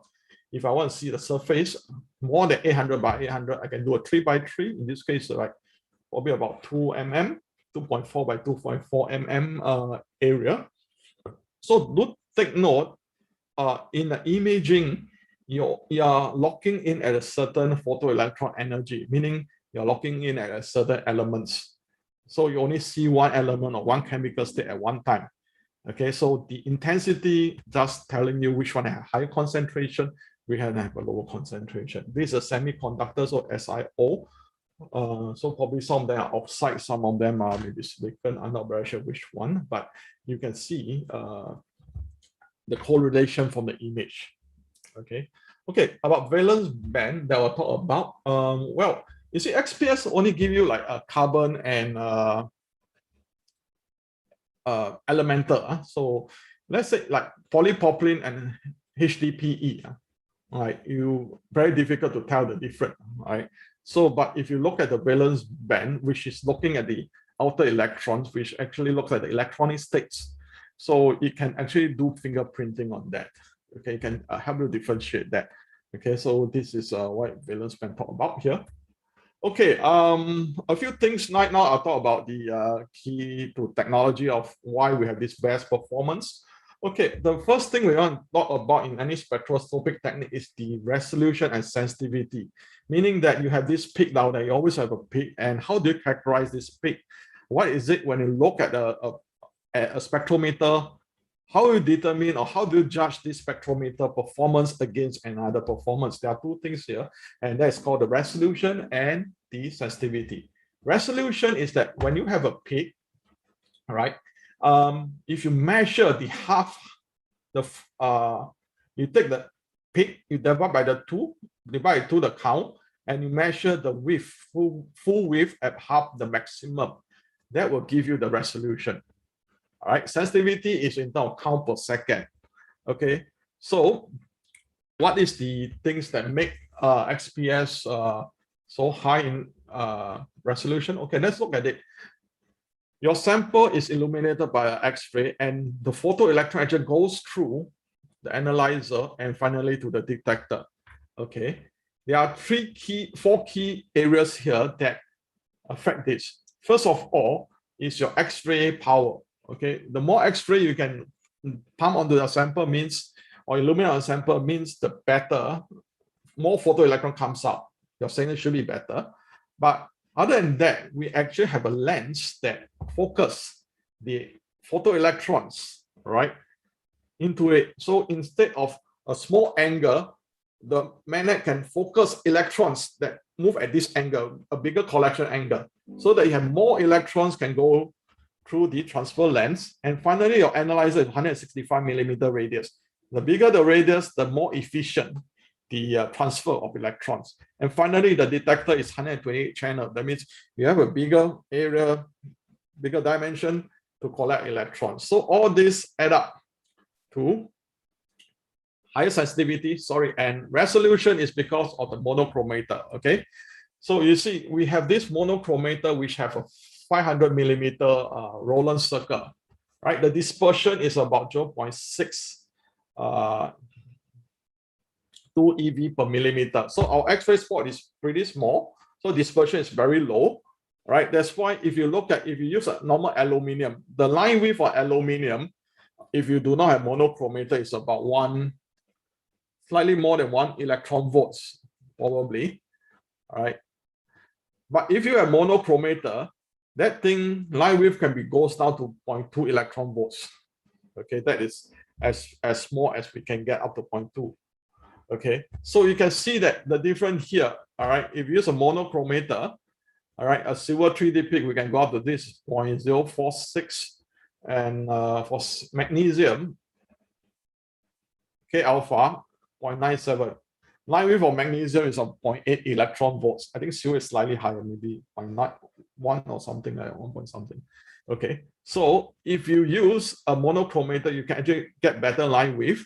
And you know, these satellite peaks are those like K alpha 1, K alpha 2 type of things. That means if you have more than one energy level hit or sample, you have more than your photoelectron, you have this type of ghost and satellite peak, which the moment you use a monochromator, that means you only focus the single energy there. So you will not have this, because sometimes this satellite peak can interfere with, you don't know whether is it a different chemical species or is it real. So it's it has okay, right? So how do you define sensitivity?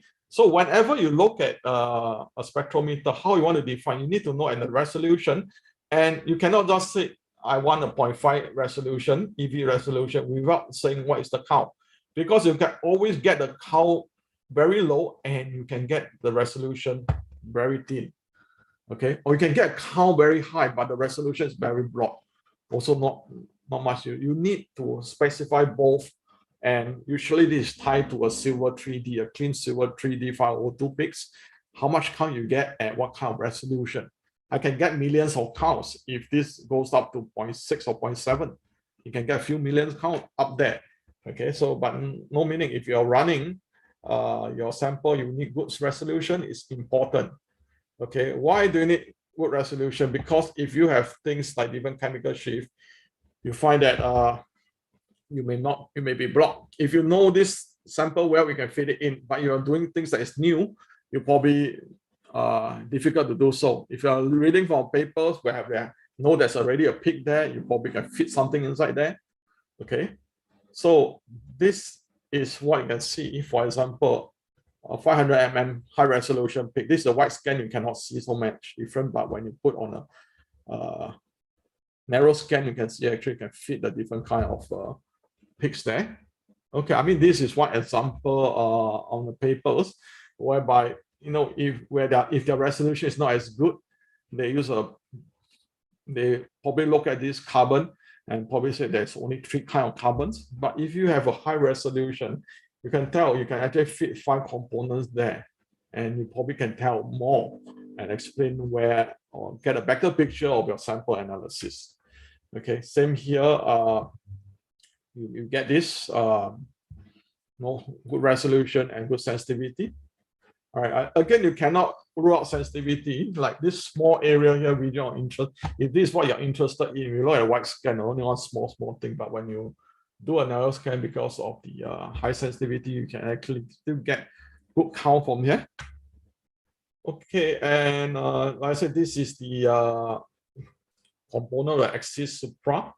Okay, the magnetic lens, I think I talked about it just now, is basically what happened in our setup is that we actually have a magnet below our sample, right? So this magnet actually does a very important part in that it magnifies. Let's say I want to it magnify the analysis, because in Kratos, XPS is that we actually shine our X-ray. We cover a big area. Our X-ray spot is very big. Okay, we use aperture on top to define the X-ray spot. Okay, some X-ray they micro focus. Okay, so the thing here about good thing about when you use a large area flood source is that it's more gentle on the sample, because per unit flux on your sample is lesser than a micro focus. So the chances of so-called sample damage by X-ray is very minimum. Okay, so that's why a lot of organic sample are run here. So, and the other thing here is this: if you look at it, if we have an aperture on top, only photoelectron that can go through this small aperture goes into your detector. Okay, what happens to those electron goes further away? It never gets a chance it goes in. But if you put a magnetic lens below, those things that supposed to go far wide can be focused into it. So you actually get better collection efficiency of your electrons without the need to actually pump in more X-rays, power on the sample, and probably causing some damage if your sample is delicate. Okay, so this is the difference here. The solid angle actually increases using the magnetic mode. Okay, as much as 10 times more samples. And the next thing is charge neutralizer. All right, so a lot of you will be asking, okay, XPS when it first come out is not intended for insulator, because imagine what happens is that if an insulator means that no electron is neutral, I mean no electron can flow onto it. So if you have X-ray shine, you have electrons going out of your sample. Very soon, if this thing is an insulator, all right, you accumulate charge, because when you remove electrons, what happens? It becomes positive charge. Okay, and when it charge up, what will happen when it charge up? The next time, all right, a photoelectron leaves this sample, all right, because this sample is charged, maybe a few electron volts, all right. That means this electron that goes out will feel a pull. That means the kinetic energy of the photoelectrons that come out subsequently because of the charging, well, it will not be the same photoelectron energy that you expect. So you'll see that, okay, depending on how bad is the charging. Okay, if your charging is not so bad, what happens is that this resolution, the peak will broaden. Full maximum will broaden. So you may not be able to tell you have different species. In worst case, the whole peak will shift. Photoelectron energy will shift. Okay, so in order to get a good quality data, you have to neutralize this sample. It's insulating, so you have to put sample back into the sample. Okay, you're removing electrons, you need to put back the electron. How do you put back electron? Of course, the most simplest way is to use an electron to put back. And this is patent. Our charge neutralizer, we use electron, low energy electrons. Okay, understand if you micro focus your spot on the sample, you cannot use this way because that part is there's some differential charging. You need to use two kind of maybe you need to use a ion beam followed by electron beam.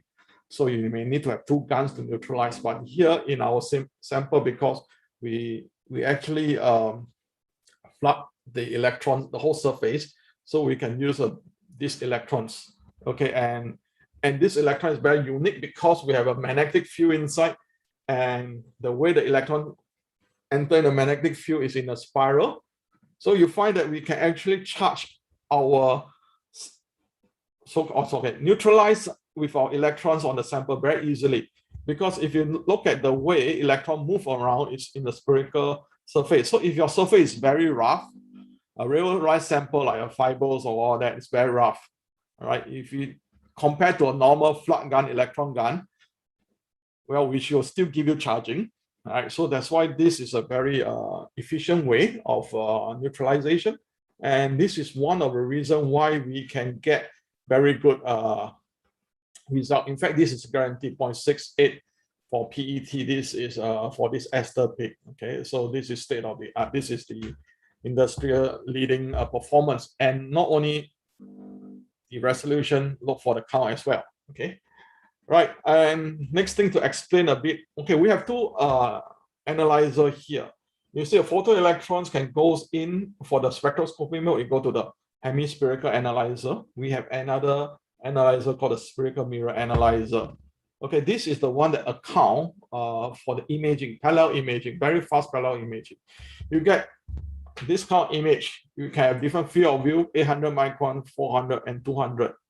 Okay, you can get into seconds. Okay, that means sometimes when your sample move, your image, you can straight away see it move. If you're doing scan, dot by dot, it can take hours also. All right, and the resolution won't be as good. Okay, that will be determined by your spot size. Okay, we can like 520. I mean, you basically can monitor and look for area. You can even use this to check for area whereby it's interesting, you know, whereby things, you know, the coverage, the things that you want. Okay, so this is very useful.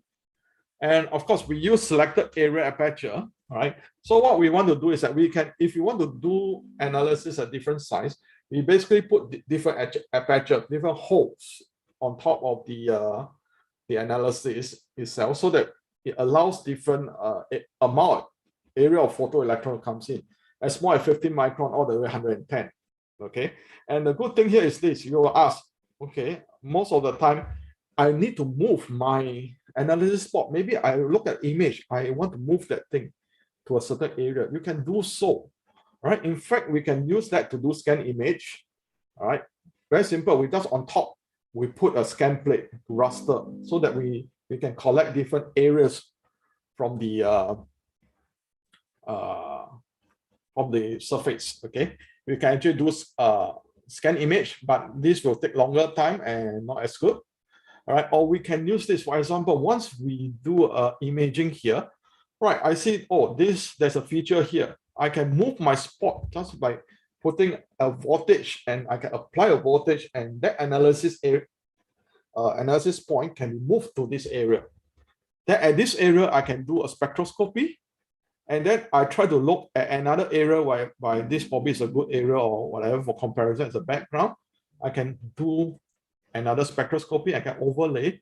I can know what happens. What's the difference between this? This is a solder finger, I think. Right. You see, that's, for example, this is a neutral position. If I want to analyze this part, all right, I just apply a voltage. I can get a spectrum. I can apply another area. I get another spectrum. All this is done without moving your sample. All right, which is very good, because if you start moving a sample, any mechanical thing always has some hysteresis, so you may not be able to get back to the same position, right? Okay, right now the detector. Okay, the detector we use here is a delay line detector. Is patented by Kratos. Okay. In the past, we have detected that use channeltron.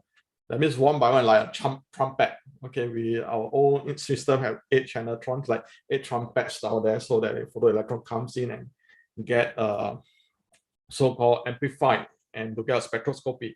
Now we actually use this delay line detector whereby we use channel plate, a stack of 3 channel plate to amplify the signal. And then we have this delay line which gives you 128 channel. Okay, these are divided into 128 channels. To make it easy, all right, each channel you can count. So we can use this detector for both the spectroscopy and imaging. Okay, good thing is that when you use this as an imaging, you actually count each of your image points, all right, the photoelectron points. So you can actually quantify your image. That means your image is quantifiable. All right, if you do appropriate correction, you can actually quantify your image. Okay, and the other thing is this, because it's a big area, is that we open up a kind of snapshot mode. Okay, what it means by snapshot mode is that if we put the pulse energy over this entire range, we can get a snapshot. Okay, instead of scanning the photo, we can get the photo just every channel, every point, 128 points. Each one of them divided 128 points, and you see the thing progress up. So it's very efficient, especially it saves a lot of time, especially if you're doing that profiling.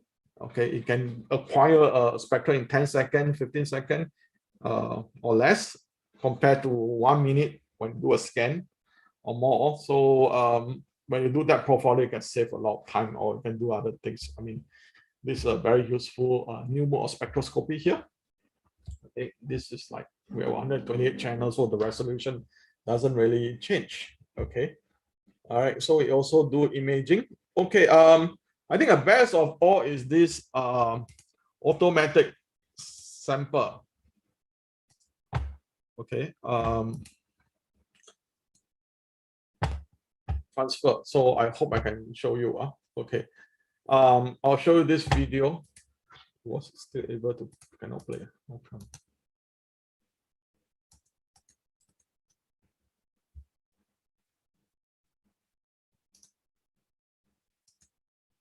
Okay, I'll just show you this. I think it can be played here. Okay, so this is usually how it looks like. Okay, this is a sample bar. Okay, it's a very big bar compared to your last time. No, some of them is just sample start. Okay, this is your introduction sample. It has been invented. Okay, so what you do is that the good thing about this system here is you can put 3 sample bar inside here, and you can automatically pick up and do what you want. Okay, you put it in. All right, you see there's another one here. You can just put up the 3 sample bar and you push it in.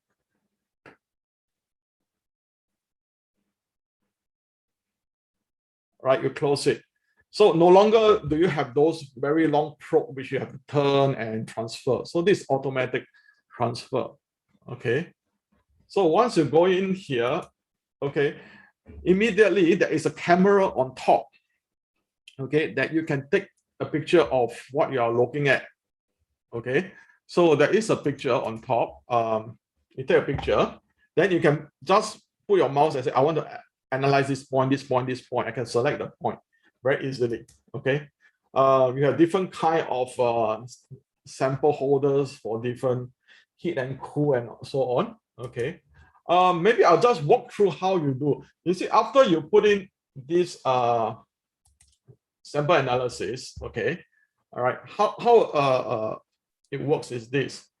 Okay, once you go inside here, all right, you can select the sample holder. All right, so you have 3 sample holders. You select the one that you want, and then if you have sample mounted here, you can click. If this homogeneous and big sample, you just click on this area and you can start clicking. Okay, this is my analysis point. What is my sample ID? Where's the location? You know, then I want to save under which experiment, because I may have a few experiments open up. Okay, and then you go on to select the condition you want. Okay, and you submit, okay, your condition to the queue. Okay, you can actually put many queues because it's automatic. You can have more different samples at different holders. You can do that. Okay, they'll put as pending, right? So what you do right now here is this, and you can just submit the thing and start the, okay. At this moment, the sample is still in your log. Okay, so you need to, from this area log, go into the SAC chamber. So in between there is a valve. So you see this orange valve open up. So the thing automatically goes in. And then you have a robot arm here. You go and pick up the sample. Okay, you can even exchange exchange when if there's a sample holder here, it can be exchanged and pick up. So there's no worry of dropping. Okay, this is fully automatic. Okay, and once you pick up, it knows from the position that you early on you pick the position, you go to that position. Okay, normally they will still adjust for the height for best sensitivity, which you have submitted in your queue. Okay, so that's not what they place the sample. Now they're going to pick up the second sample because initially there is already a sample inside here, so you can pick it up. And this is programmed here, all right? So if I use a team viewer, all right, and I'm at home right now, I cannot go office, let's say if there are certain things or I need to see, I can just log on. I can see what's happening. I can do the experiment anywhere in the world if it allows access to the computer, okay? So once it goes, it pick up the sample, you see the bar retrieve back. Okay, it's still playing.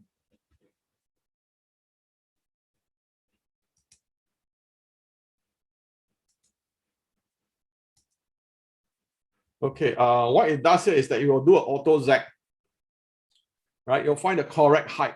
Okay, once you get the correct height, it will start doing the scan. Okay, so this can be done all automatically. Okay, be it the XPS analysis or the okay, this is how you get a white scan. It's a real time. You can see for yourself. All right. So a normal white scan usually take about 2 minutes. Okay, and it's scanned from high binding energy to a low binding energy. Okay, this is real time actually on the spot. Okay. So of course you see your carbon around 285. Always there will be some advantageous carbon 285. You see that. Maybe the sample is a carbon, we're not sure. Okay. All right. I mean, this is just a typical walkthrough of how you analyze sample. Okay. All right. Next we'll just go into, again, let's remember this, what are the information we can get for XPS. Okay, I'll go into maybe some interesting application. Right, like I said, XPS is something that is very surface sensitive, the first few nanometers. Okay, one of the things is that when you do failure analysis, for example, this is a case of aluminum bond pad. Okay, we know certain part when the bonding, the wire bond go onto a bond pad, it doesn't stick. We want to know why it doesn't stick. I mean, obviously it doesn't stick, maybe the surface is contaminated. But how do you find this contamination? And what is the contamination? Because it doesn't take a lot for this thing not to stick, maybe a few nanometer or less. If you use your SEM or whatever, electron microscopy or SEM-EDX, you probably cannot tell because it's too thin. Okay, so what we can do is that, okay, we have optical camera, we can see it. And we also can do photoelectron imaging. Okay, where is it? We take a photoelectron image. Okay, obvious element 2P, and this is the one. Okay, we can use our selected area aperture to put it there. Or even so, we can also image our foreign. Obviously, foreign is there. Okay, but to confirm, we can further confirm whether foreign are all there. Okay, so yeah, the alumina and the foreign here. So from there, we can know which process, because certain process you know if the foreign comes in later or earlier, things will not be there or shouldn't be there. Anyway, this is one of the way to check at for failure analysis for things that really need surface kind of information. Okay, so you can overlap the bond pad. You can see the foreign across the bond pad. Okay, so of course this is because you can do this very easily, all right, because of the features inside a spectrometer. Right, coating and thin films, of course, it's not short of, you know, that kind of application. I just maybe want to introduce a more fun application here. All right, this involves your hair, shampoo. I think all of us use shampoo, and you'll be surprised they actually use XPS to check on their hair. Okay, and what I know, this is a they call it this hair. I heard they get from the nun in Romania, whereby they don't use shampoo before they does. I don't know what they use. No artificial thing. That means the hair is very good one. Nothing tempered before. So they buy from them. Then they wash it on the shampoo. Okay. So basically, some of the things they know is that, you know, the keratin. You need to know a bit about your hair chemistry here and what you expect to see when your shampoo wash your hair. So they are looking at certain things. Well, the sulfur bond, okay, all right, whether that form the cross-link, all right, and it can be gleaned from the what I call that, from the chemistry of the sulfur, and they actually do more than one spot. They want to make sure it's, you know, all the spots they are looking for. The shampoo wash already, whether they have all these same features. They also see the presence of the silicon, the siloxane, right, uniformly across the hair samples. All right, so these are things that people make use of the surface analysis, surface sensitive nature of XPS, and not only that, you also the chemical properties. Remember, these things, kind of sulfur, different kind of sulfur is not, you can't use it in other instruments. Okay, right. Okay, batteries and power. This is also another interesting thing here. Well, this will talk a bit about the different type of ion guns. Okay, in the past we used to have this monoatomic ion gun. That means we have an argon gas, we charge it up, we accelerate the argon ions, and we heat on a sample. And of course, by nature of the energy of the argon, you will start to take off, start to remove. All right. But what we find is that this argon is like a bullet. It's very small and sharp, and you just go in and you impinge down. The removal is not very nice or not very clean. So people later on find, instead of using one monoatomic, we can use a glass cluster. Instead of one argon, we can put 500 argon or 2000 argon. And when we smash on the sample, we get very nice and clean kind of thing without mixing. You see, these are different layers. If you use a monoatomic, after some time, you'll find that the chemistry or changes or the layer mix together. Very, it's not very nice, or, you know, you may get false results. All right. And this is a new type of cluster source we want to introduce to you.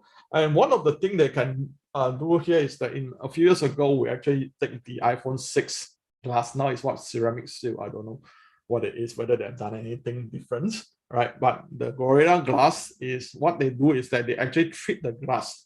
Okay, what I don't know is that the glass actually have sodium. A lot of sodium is actually in the glass. What they do is that to toughen the glass, they actually dip that in a solution of potassium. Okay, so when they dip it, I mean, of course, this is trade secret, how long they dip, what's the concentration of the solution they dip, all are different. But, and of course, what you can know is finally, if you analyze on the surface, you see the potassium content here. And the thing here is, we want to know how deep this potassium goes in and how much concentration. All right, so we actually use a depth profiling. Okay, imagine if we use argon monochromatic.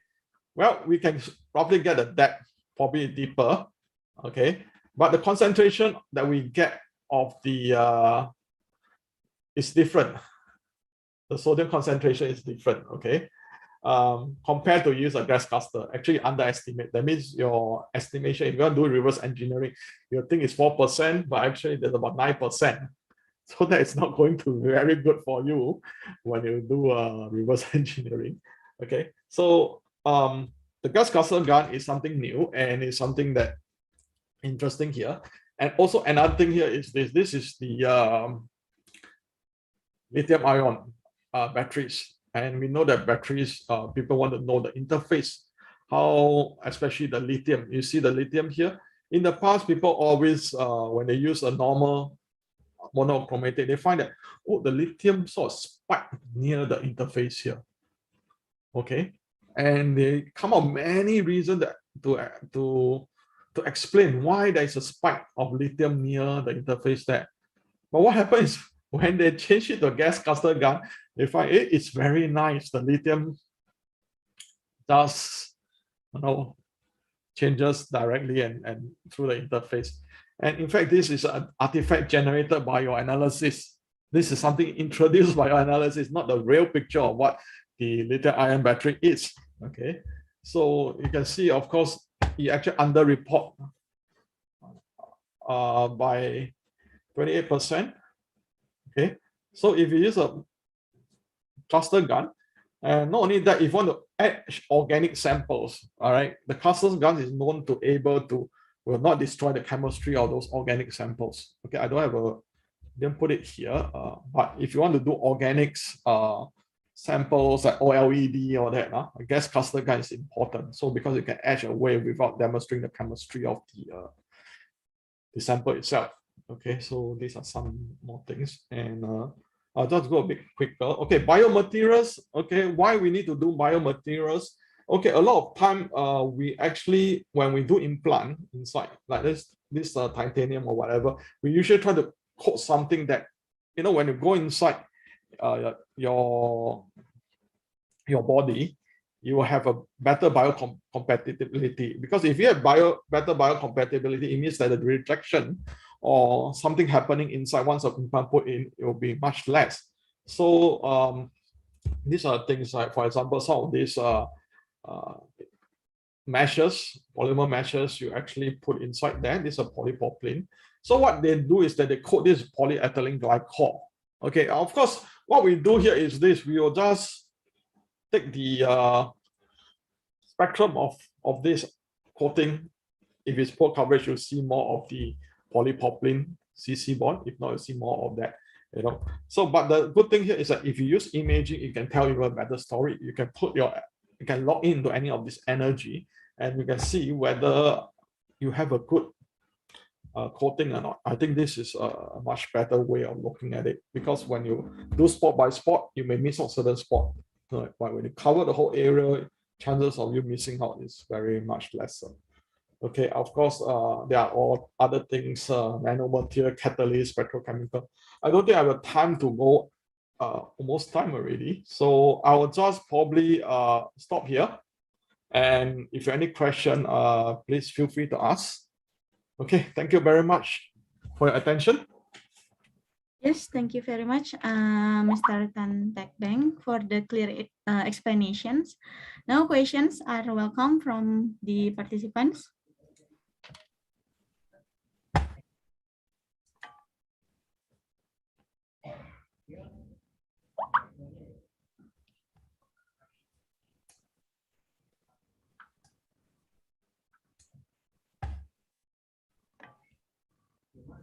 Okay, so before we continue, does the presentation also include the third session about the solution for lithium battery application, Mr. Or? Okay, no question. Also, I will start on the lithium batteries. Okay, so we can we can leave the Q&A session at the end of. Okay, thank you. Sorry.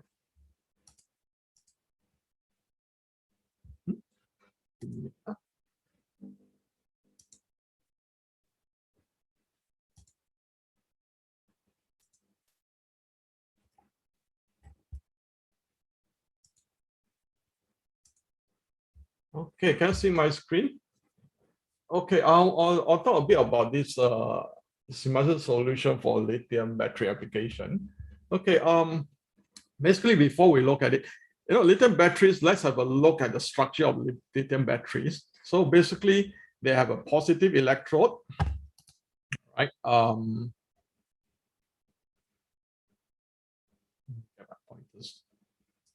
There are positive electrode, then they have a separators and a negative electrodes. Okay, so this are looking at physically, then you are encased inside. Of course, between the separators, you have the electrolytes. Okay, so the thing here is this: if we want to look at a battery, sometimes we need to check the materials of these batteries. One of the things here is the separators. Right, separators is actually put between two electrodes because your things have to go from one side to another side. So the separator only allows the electrons or the ions to flow through, all right? But they'll separate most of the things, okay? So if this separators is destroyed, you will get short circuit and you may get fire, right? So we need to look at how resistant this separator performs. So we have this thing like tensile machine. And not only that, in the actual operation of batteries, the battery will heat up. We also need to know how the properties of this behave when it heat up. Okay, so we can have this tensile strength heat up and look at the stress strain curve. So this is one of the way to characterize the separator inside. Okay, also we have force to see how it punctures because that is pulling force. You also want to know when you press it, how it punctures. So you can also check also at different temperatures. All right, and also some of the things is compression force on the separator. You can use things like a micro hardness tester to look at it. Okay, and the more these are also this micro tensor tester force tester can be checked on your electrolytes. Okay, if your raw powder, if it's a solid one, your raw powder, if it's very hard or very soft, when it make in the powder, what will happen to it? So these are instruments to check that. Okay, and the more interesting thing now is the lithium-ion battery inspection.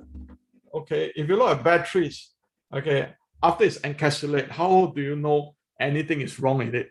You know, you don't know until you charge and discharge and the whole thing blown up in most of batteries, or in worst case, it caught fire. So you can actually use X-ray, all right? Either just a flat panel X-ray, or you can do like a CT scan on your sample. So this is like, you can see it's moving, okay? So if you look at a cross section, you can see that this is, something is not right here. There's deformation, there's a breakage. So if this kind of things happen, it will probably cause fire. Now the Samsung Galaxy Note 7, all right, that is the classic case. I think in the end, they actually bought some machine to check that. Okay, so you can see from the batteries, all right, and you see usually if a deteriorated battery or blown up, and you can compare when you use a CT imaging, you can see what happened actually to the sample. All right.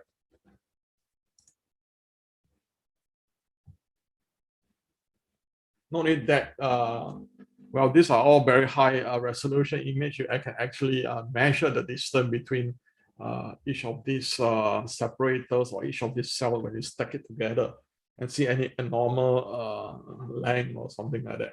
All right. So again, you can actually check the uniformity of the stack. Okay, when it comes to vehicle is more interesting. There's a lot of one whole stack of batteries inside. So you can use fluoroscopy image to check. Okay, or you can use even use a CT scan. All right. So you can do slices and you can see how the things goes in this slice. All right, you can also see how it behaves after repeated charging and see where the failure rate come from and guarantee how long you can guarantee your products or how long it need to be replaced. The safety before it's charged to be replaced.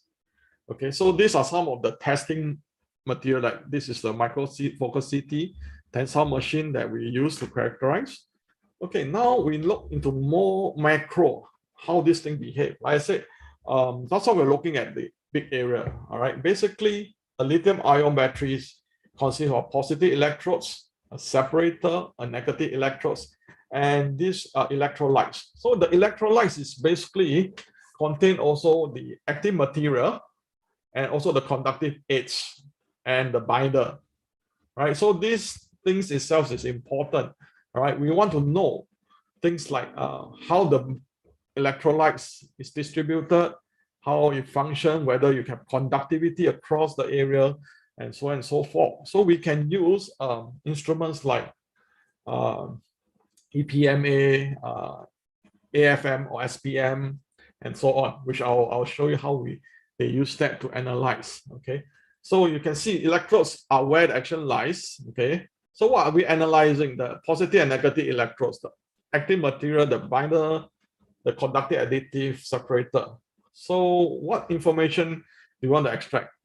The microregion, morphology, the distribution, whether it's evenly distributed, the element identification, whether any contaminants, and also after it gone through discharge and discharge cycle, what actually happened to the samples. So we first of all I introduced EPMA.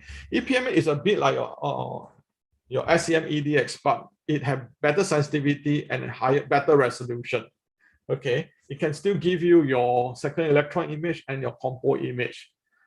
Right, the composition image straight away can tell you, okay, the atomic numbers of the element present, right? So you can see here, lighter one, higher carbon, the fluorine. The fluorine is, you can actually attribute that to either the electrolytes, the binders, or the active materials. Okay. So each one, if you overlay them, you know where are the binders, where are the electrolytes. Electrolyte got the hexaphosphate or something like that. The active materials are the pink color one. You can see how it distributes. Okay, so this is interesting. You can also see how this thing distributed near the interface. Okay, all right. So from there, you can do a lot of improvement, or you can relate to the performance of your batteries. Okay, I'll not go into too detail on that. And that's showing you. All right, and even to a very small micro area, you can see that. Okay, so this is more interesting. They try to make a sample that can discharge and charge and try to see the states of the batteries. Okay, here we introduced to you EPMA for chemical state. Okay, the thing here, of course, if you ask the question, which is the best instrument for chemical state, and of course, it's actually XPS. XPS can tell you the chemical state very easily, but the problem here is going down to that small area. Okay, and I will say that the only electron beam technique can tell you chemical state is EPMA. You can't do that on SEM, and we can actually see the stage of charge and discharge against the magnesium. Using EPMA. And the interesting here, another thing here is that even within the particles, you have different oxidation state within that. Okay, the charge discharge state is very different, as you can see on this pic here. Okay, so there are different either the charging and the discharging from lithium manganese oxide to manganese oxide. So you can tell the difference on that. Okay, next we go into the separator. Just now we're just talking about the separator mechanical strength. Right now we are looking at the porous, what happened in the microstructure of the separator. Here, actually SPM is, or AFM, atomic force microscope, we call SPM, is the instrument that we use. The interesting thing here is that we can see this fiber very clearly. If you use an electron microscope, probably there'll be charging, we're not able to see this. Knowing that SPM can look at the pore size and all kind of stuff, because it's 3-dimension. The image have X, Y, and Z information. Okay, why do we want to evaluate? We have 3 different kinds of separator here. Again, we use a heating stage. Okay, you see the separator, suppose if your battery malfunction, right? The separator is supposed to act as a stop, to stop the process, to stop the ions from going in. It's precisely what you see here. At room temperature, you see a lot of pores. So this pause allows those electron to go from one to another, so you can travel and at the same time separate them. Okay, if it runs away, heat up, what happens is this pore start to close up and you stop the reaction. Okay, by stopping the reaction, hopefully it saves, it prevents fire from happening, it prevents short circuit from happening. So this is one of the things they can check using the SPM. And the SPM itself can also, if you equip the probe with a conductive probe, you can actually scan the surface and look at the area where you have high conductivity and low conductivity. So you can map out the conductivity on the surface itself. And you can see whether, because you are mixing binders and conductivity together. So if there are places whereby you have, whereby the electron or things don't flow, means that, you don't mix it well, then you have hot spot or you have places that insulated, you can tell, right, from the SPM image here also. Okay, and also the SPM can also be used to evaluate the cathode material, the hardness of the cathode material. Okay, what you say is that you have this thing called force curve. Basically, what you do is that your SPM is a cantilever. When it goes to on the surface, indent on the surface, depending on how hard the surface, the thing will be bent differently. And then when they take out, you also be sticking to it. So from there, analyzing the force curve, we can look at the anode rigidity. Okay, all right. So too high or too low rigidity may not be good. So we can characterize and look at which anode is the best when we do selection of anodes for different materials for different anodes. Okay, and of course, like I said, when you have machine, different instruments were put together, all right, the distribution of the elements, and if you can tell the conductivities, you can know what happens. Okay, you can see the conductive path, why certain things do not conduct, or what are the areas of breakage. Okay, so to the detriment of these electrodes. Okay, so these are some of instruments that you can use for lithium battery, depending on what you are looking for. Okay, and finally, we look at the electrolyte itself. Okay, I said lithium ion move back and forth through these separators. All right, so what enable them, of course, is this electrolytes. All right, so we have to also look at these electrolytes. All right, so of course, that's how so this separator is also important. Like I said, the mechanical properties, we have first checked with the tensile strength. All right, whether the thing, when it heat up, the morphology change as a safety factors, we have checked with the SPM. And now we're also looking at some of things like DSC. We want to see the melting temperature of and crystallinity heat of fusion of the different kind of separators. Okay, so you can use something like DSC to check on the thermal characteristic of the separators.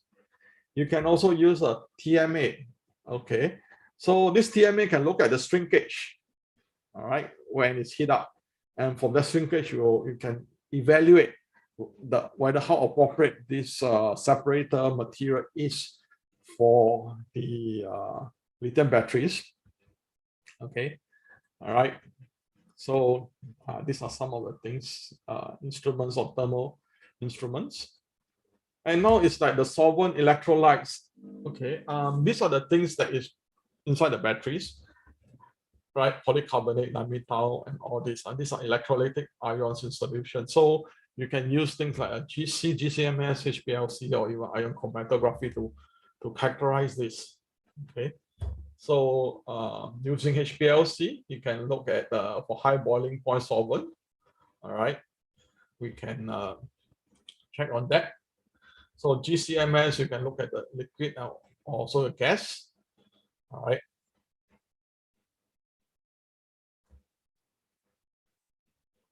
Right, so you can also look at amount of gas generated change as a lithium battery deteriorate. Okay, I think lithium battery do deteriorate, and when they deteriorate, they do have gas. That's why you see your battery sometimes bloated up after prolonged use. Okay, so you can analyze this gas generated, right, from using the GCMS. Okay, right. So I think I will just quickly go through. These are just the instruments thing. I will not go through into it. Okay. So even FTIR you can check also, but probably you can put that inside a glove box, because if you're checking that thing, you don't want it to, you want it to be in an environment. Okay, we have FTIR to support account analysis. Okay, these are just a summary of the different kind of things you want to check. All right. So I think I'll just stop here. If you have more things you want to ask, we can always have a separate session to ask on that. Right. So thank you very much. Thank you very much, Mr. Tan. So we are now open the Q&A session to all the participants. If you have any questions or comment, you may ask Mr. Tan. I have a question. Yes. Sorry, Mr. Tan, I would like to know about the XPS instrument from Silazu. Is there any specific purpose for this instrument? So I mean, we have a wide spectrum of sample. I mean, we have biological sample, the conductive sample, non-conductive sample, polymer sample.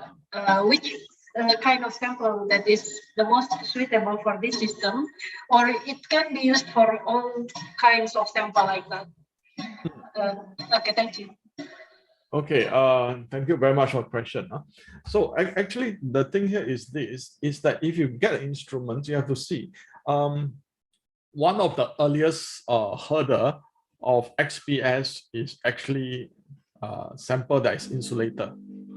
That means, imagine if you are an insulator, you are removing electrons and the sample get charged, right? So one of the things here is that most of the organic sample, biological samples are so-called insulator. So the way is how efficient you can put the electron back onto the sample and ensure it's a steady state, it's a stable, and how easy you're able to do that. Okay, so this is where our instrument actually is very good at doing so, right? Those charge neutralization. So the thing here is that if you have good charge neutralization, basically you don't have to worry about the sample, okay, charging. That means you can analyze the sample. The other thing you talk about is, okay, this is common to all XPS, unfortunately, is that it's under ultra high vacuum. Typically 10 to minus 8 torrs to 10 to minus 10 torrs you operate. So your sample, even though it's not, you think it's dry, you put it in the sample load log, which have better tolerance for outgassing, you have pump it down. Okay, if your sample is wet, you either pump it to dryness, or if you keep outgassing, you after 3 hours or 1 night of pumping, you say, okay, forget it, I give up. Okay, this sample is not suitable. In this case, no choice for this kind of sample. But also, there are people who, well, if you really want to run this kind of sample, we have also some option. That is, the main thing about slightly wet sample or wet sample is that it vaporizes, because when liquid goes to vapor, wow, it expands to how many thousands of times. So your vacuum will trip, definitely will trip. One of the things people do is use cooling stage, liquid nitrogen. Okay, we have some of this. Okay, if you want to do those kind of sample, you need to have both the cooling at the where you put a sample at the log and also at the analysis chamber. Both you need to have a cooling stage. Actually, we also have heating and cooling state. It can be one. If you just want to see temperature changes kind of experiment, you can just have this. But if you want to analyze those wet samples, really you have to do it. Some people doing biological thing, they really need that kind of things, and then you may want to install an option of liquid cooling stage, both at the load log and at the analysis chamber. Okay, that you can actually further run it. I would say that nowadays there's probably no sample that you cannot put in the XPS. Okay, I mean, like I said, the vacuum thing you can or this thing you can overcome, right? And I'll say the most difficult sample usually people have is charging.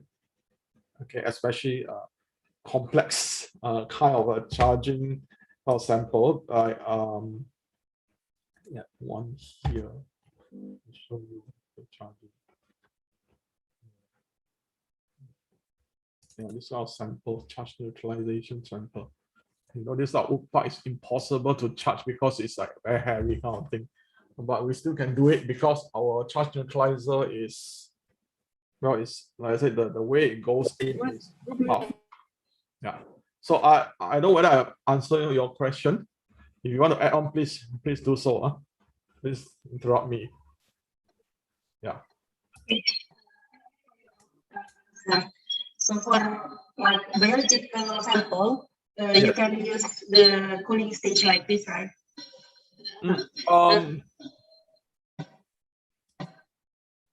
Cooling stage. Let me see. Yeah, cold stage. Yeah, that one is an option now, but not many people do, and it's more difficult. You have to cool down, make sure the thing cool down, and you also have to be careful. Normally, the cooling stage for the entering part, you probably also have a glove box, because don't forget, whenever you take anything, most of the time, if you cool anything from outside, you have a vapor, you have some ice. So if there's some ice and it's very surface sensitive, you probably be analyzing ice. You probably need to purchase in a glove box, which is usually can be done over the instrument itself. Over the instrument itself. Right? There are many things that nowadays, if you want, you can overcome it. Right? But the thing here is that it comes with the cost. You see, whether it justify the cost. Maybe you're only doing that for 1% of your time or less than 1% of time, but you probably spend another 50% of the budget just for this one thing. So these are things that we have. I would say that our Kratos team, they are very experienced. They can customize the instruments to a lot of options that you can do almost any kind of samples. It's very customizable. Yeah. In fact, today I learned something from Dr. Ali about how when they use the silver thing to mitigate the charging effect. That was interesting. All right, we never had this problem here, but that is an issue. You see, we can always think of ways. We can always be creative and find some ways to improve our experiment. Right. Yeah. Okay. Sorry.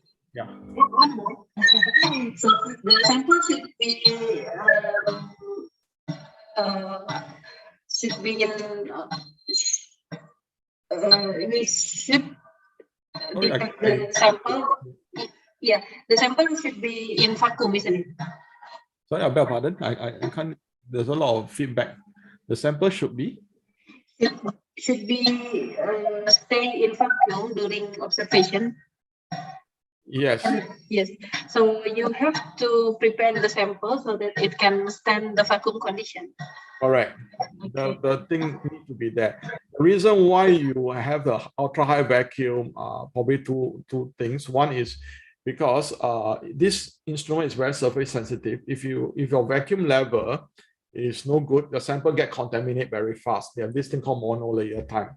The other thing is that you are analyzing photoelectrons.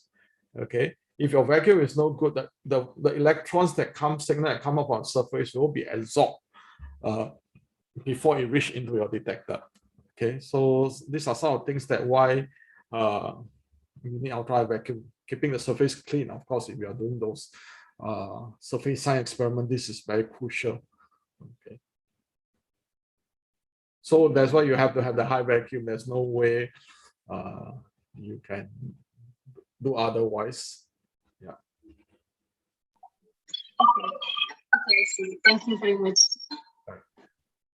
Okay, thank you very much for the question. Is there any question from other participants? Actually, I have one question. You mentioned in the XPS Kratos that it has the automation feature, right? Yes. Yeah, I wonder if we are running some automated process, what are things that needs to be considered, or what are things that still to be considered when running such process? I think yeah, the only thing you need to do is to load the samples. Okay, the first that loading samples you cannot replace automation. Other than that, it's fully automated. This thing is so wonderful. You know what happened? My engineers can diagnose if there's a problem. They can just over internet. They get an iPad. They put it open and see, oh, certain thing what's happening. You know, all those things you can see. They can diagnose that. Creator side, if you have problem, creator side, okay, maybe you have to stay up a bit late when they start work. They can actually guide you, you know, whether any condition is, you know, any wrong setting condition, or even they can take over the machine if you allow them to run and do some diagnostics and all that. It is very useful. I think over the last 1 or more years, not the pandemic, they have to, the application lab people have to be stay at home. So they're still running samples. They're still churning out reports. They probably only have to go in to office. Okay, maybe in the morning, put the sample in or remove the sample and just put it in. And the next whole week, they can just stay at home and just run the sample. As long as your internet is robust, you can do so. All right. So it's meant to be able to do so. Everything fully automated. Even the baking are automated now. All right. You don't need to remove anything. I remember in the past, the old instruments, you need to remove camera, remove that, remove this and that. All the cables, all of them are now bakeable. All you need to just turn on one switch and you can bake your instruments. So we just need to load and unload the samples. Yeah, I mean manually, like last time you see, you open the thing and you put that piece of sample there. And other than that, once it goes in, it's fully automatic. So that's the beauty of it. Maybe there is just left from the system failure, like the electricity failures, only that. Okay, electricity failure, this type of thing here is this. When you trip, you have to see at what stage the machine trip. Okay, but that's why most of the time, any of this machine, we will recommend a UPS, uninterrupted power supply. It's basically that's a big batteries. All right, so that battery probably is like a 30-minute or 1 hour, depending on how you want to do it. Let's say at least, you see, if you have like 30 minutes, all right, you know, depending on how the power supply, sometimes power supply trip, you have to look at your place. How long do you get to recover? Some places it's just intermittent, 1-2 minutes you can get back. I think even if you have a generator, you also need a generator kick in. You still need this UPS. This is standard, right? That means you have a 30 minutes or an hour. Or if you know you more than an hour, you just put it there. You don't even need this thing. So once it trip, the next thing that if you're going to know that this is going to be a power for a long day, you need to do something. Then what you do is, or even if trip, you know it's not coming back, you can shut down the system. All right. Actually, all this vacuum system is not so bad if you able to go through the process of shutting down rather than suddenly you cut, everything freeze, and then of course there is some safety valve will kick in. Okay, but that is still not so good, not so ideal. But if you have the time, like 5 or 10 minutes to slowly go through the process, vent it down or shut it down with all the valves closed. The next thing, the electricity return, you just turn it on. It very fast recover within a few hours. Right. So this is the thing. I think it's the same for TM. The TM or all these are electronics. If you just suddenly chop, it's very detrimental. Yeah. Okay, thank you for the answer. Now we have another question from Dr. Feinardi. So please, you can ask directly. Dr. Tan, thank you very much for a nice presentation. It's very clear that you mentioned and you explained about the new system from Shimadzu, the Kratos system. It seems that it solves many things. It solves many classical problems in operating XPS, I believe. Yes. Yeah. And I hope you can suggest many things to Dr. Damar about the preparation and the possibility if we have budget. Because that what we need is a quite robust system. That means that because we didn't only support ITB, but maybe we can support whole Indonesia. So there will be many samples will be taken by us. So we'll be in charge to how to say to measure continuously and etc. And also for the maintenance.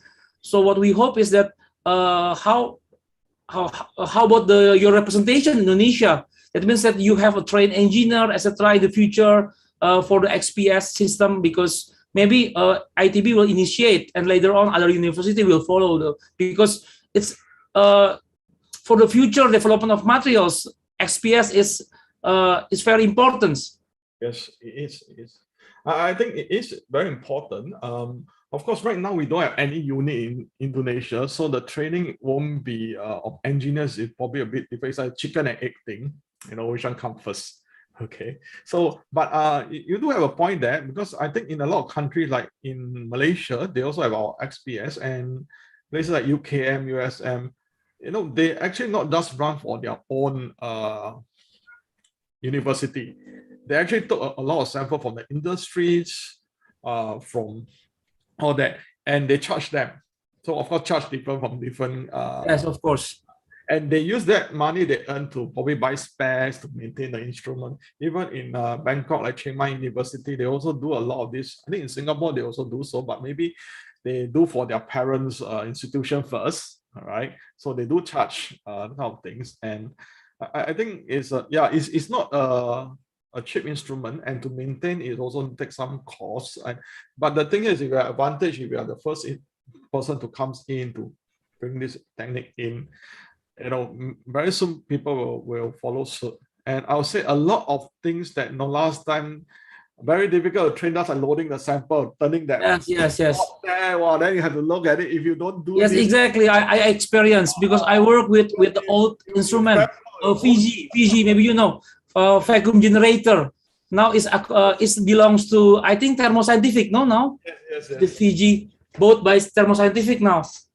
Yeah, so, robust machine, but very difficult to operate. So I believe that based on your presentation, we can solve many things. And I have another question for the loading. How to say it? For the loading plate that you explained, it seems you have some Z rotations options.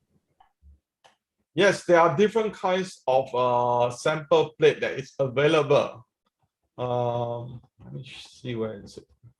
It is angle resolve or not? Or Rotation is for etching. Okay. So you get it does move around. So when your ion gun come in, you move out. You got a more uniform kind of the Zala rotation. You get more uniform etching in that. Okay. Is this? You have the different dual high for high sample. You can still use a sample start. Okay, because certain kind of options, because you can have a surface science station, you can still use a start. You can have this heat cool.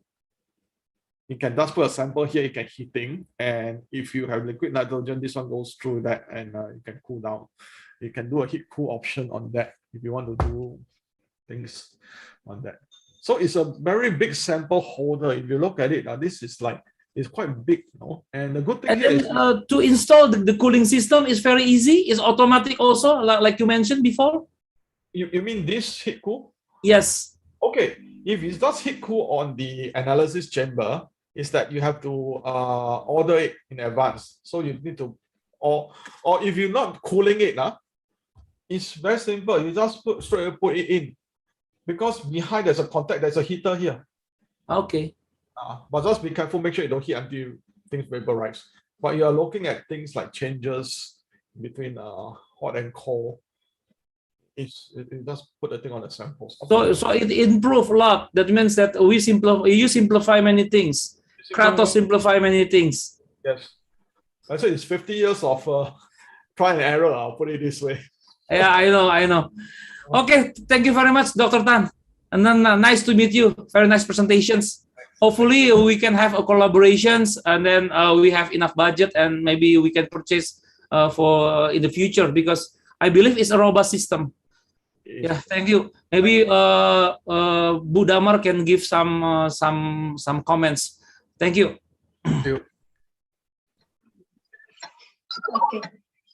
Sarah, Okay. Thank you very much. If there are no other questions, so I think we have finished today's webinars, and we will move to the last session, which is closing, that will be given by Dr. Damar. Thank you, Sarah. Can we? Oh. So, Mr. Tan, actually, I have a little question again. So, can we actually make in situ experiment in XPS system? Like, can we change the environment of the chamber? So we probably observe in oxygen or in nitrogen, something like that. Thank you. Oh, yes, you can. Actually, I skip a lot of option here. You know, we have this thing called a surface science station, right? Which can be attached to the other chamber. So you can put a lot of things here, okay? We even have things like called catalytic chamber, okay, whereby it's a stand alone by itself, all right? So it's a stand alone by itself, a catalytic chamber. That means you can vent it out. You can put your start sample inside, okay? So this things, then you can actually pressurize instead of vacuum. You can pressurize it. You can raise temperature up to more than, I think, 1,000 dB probably.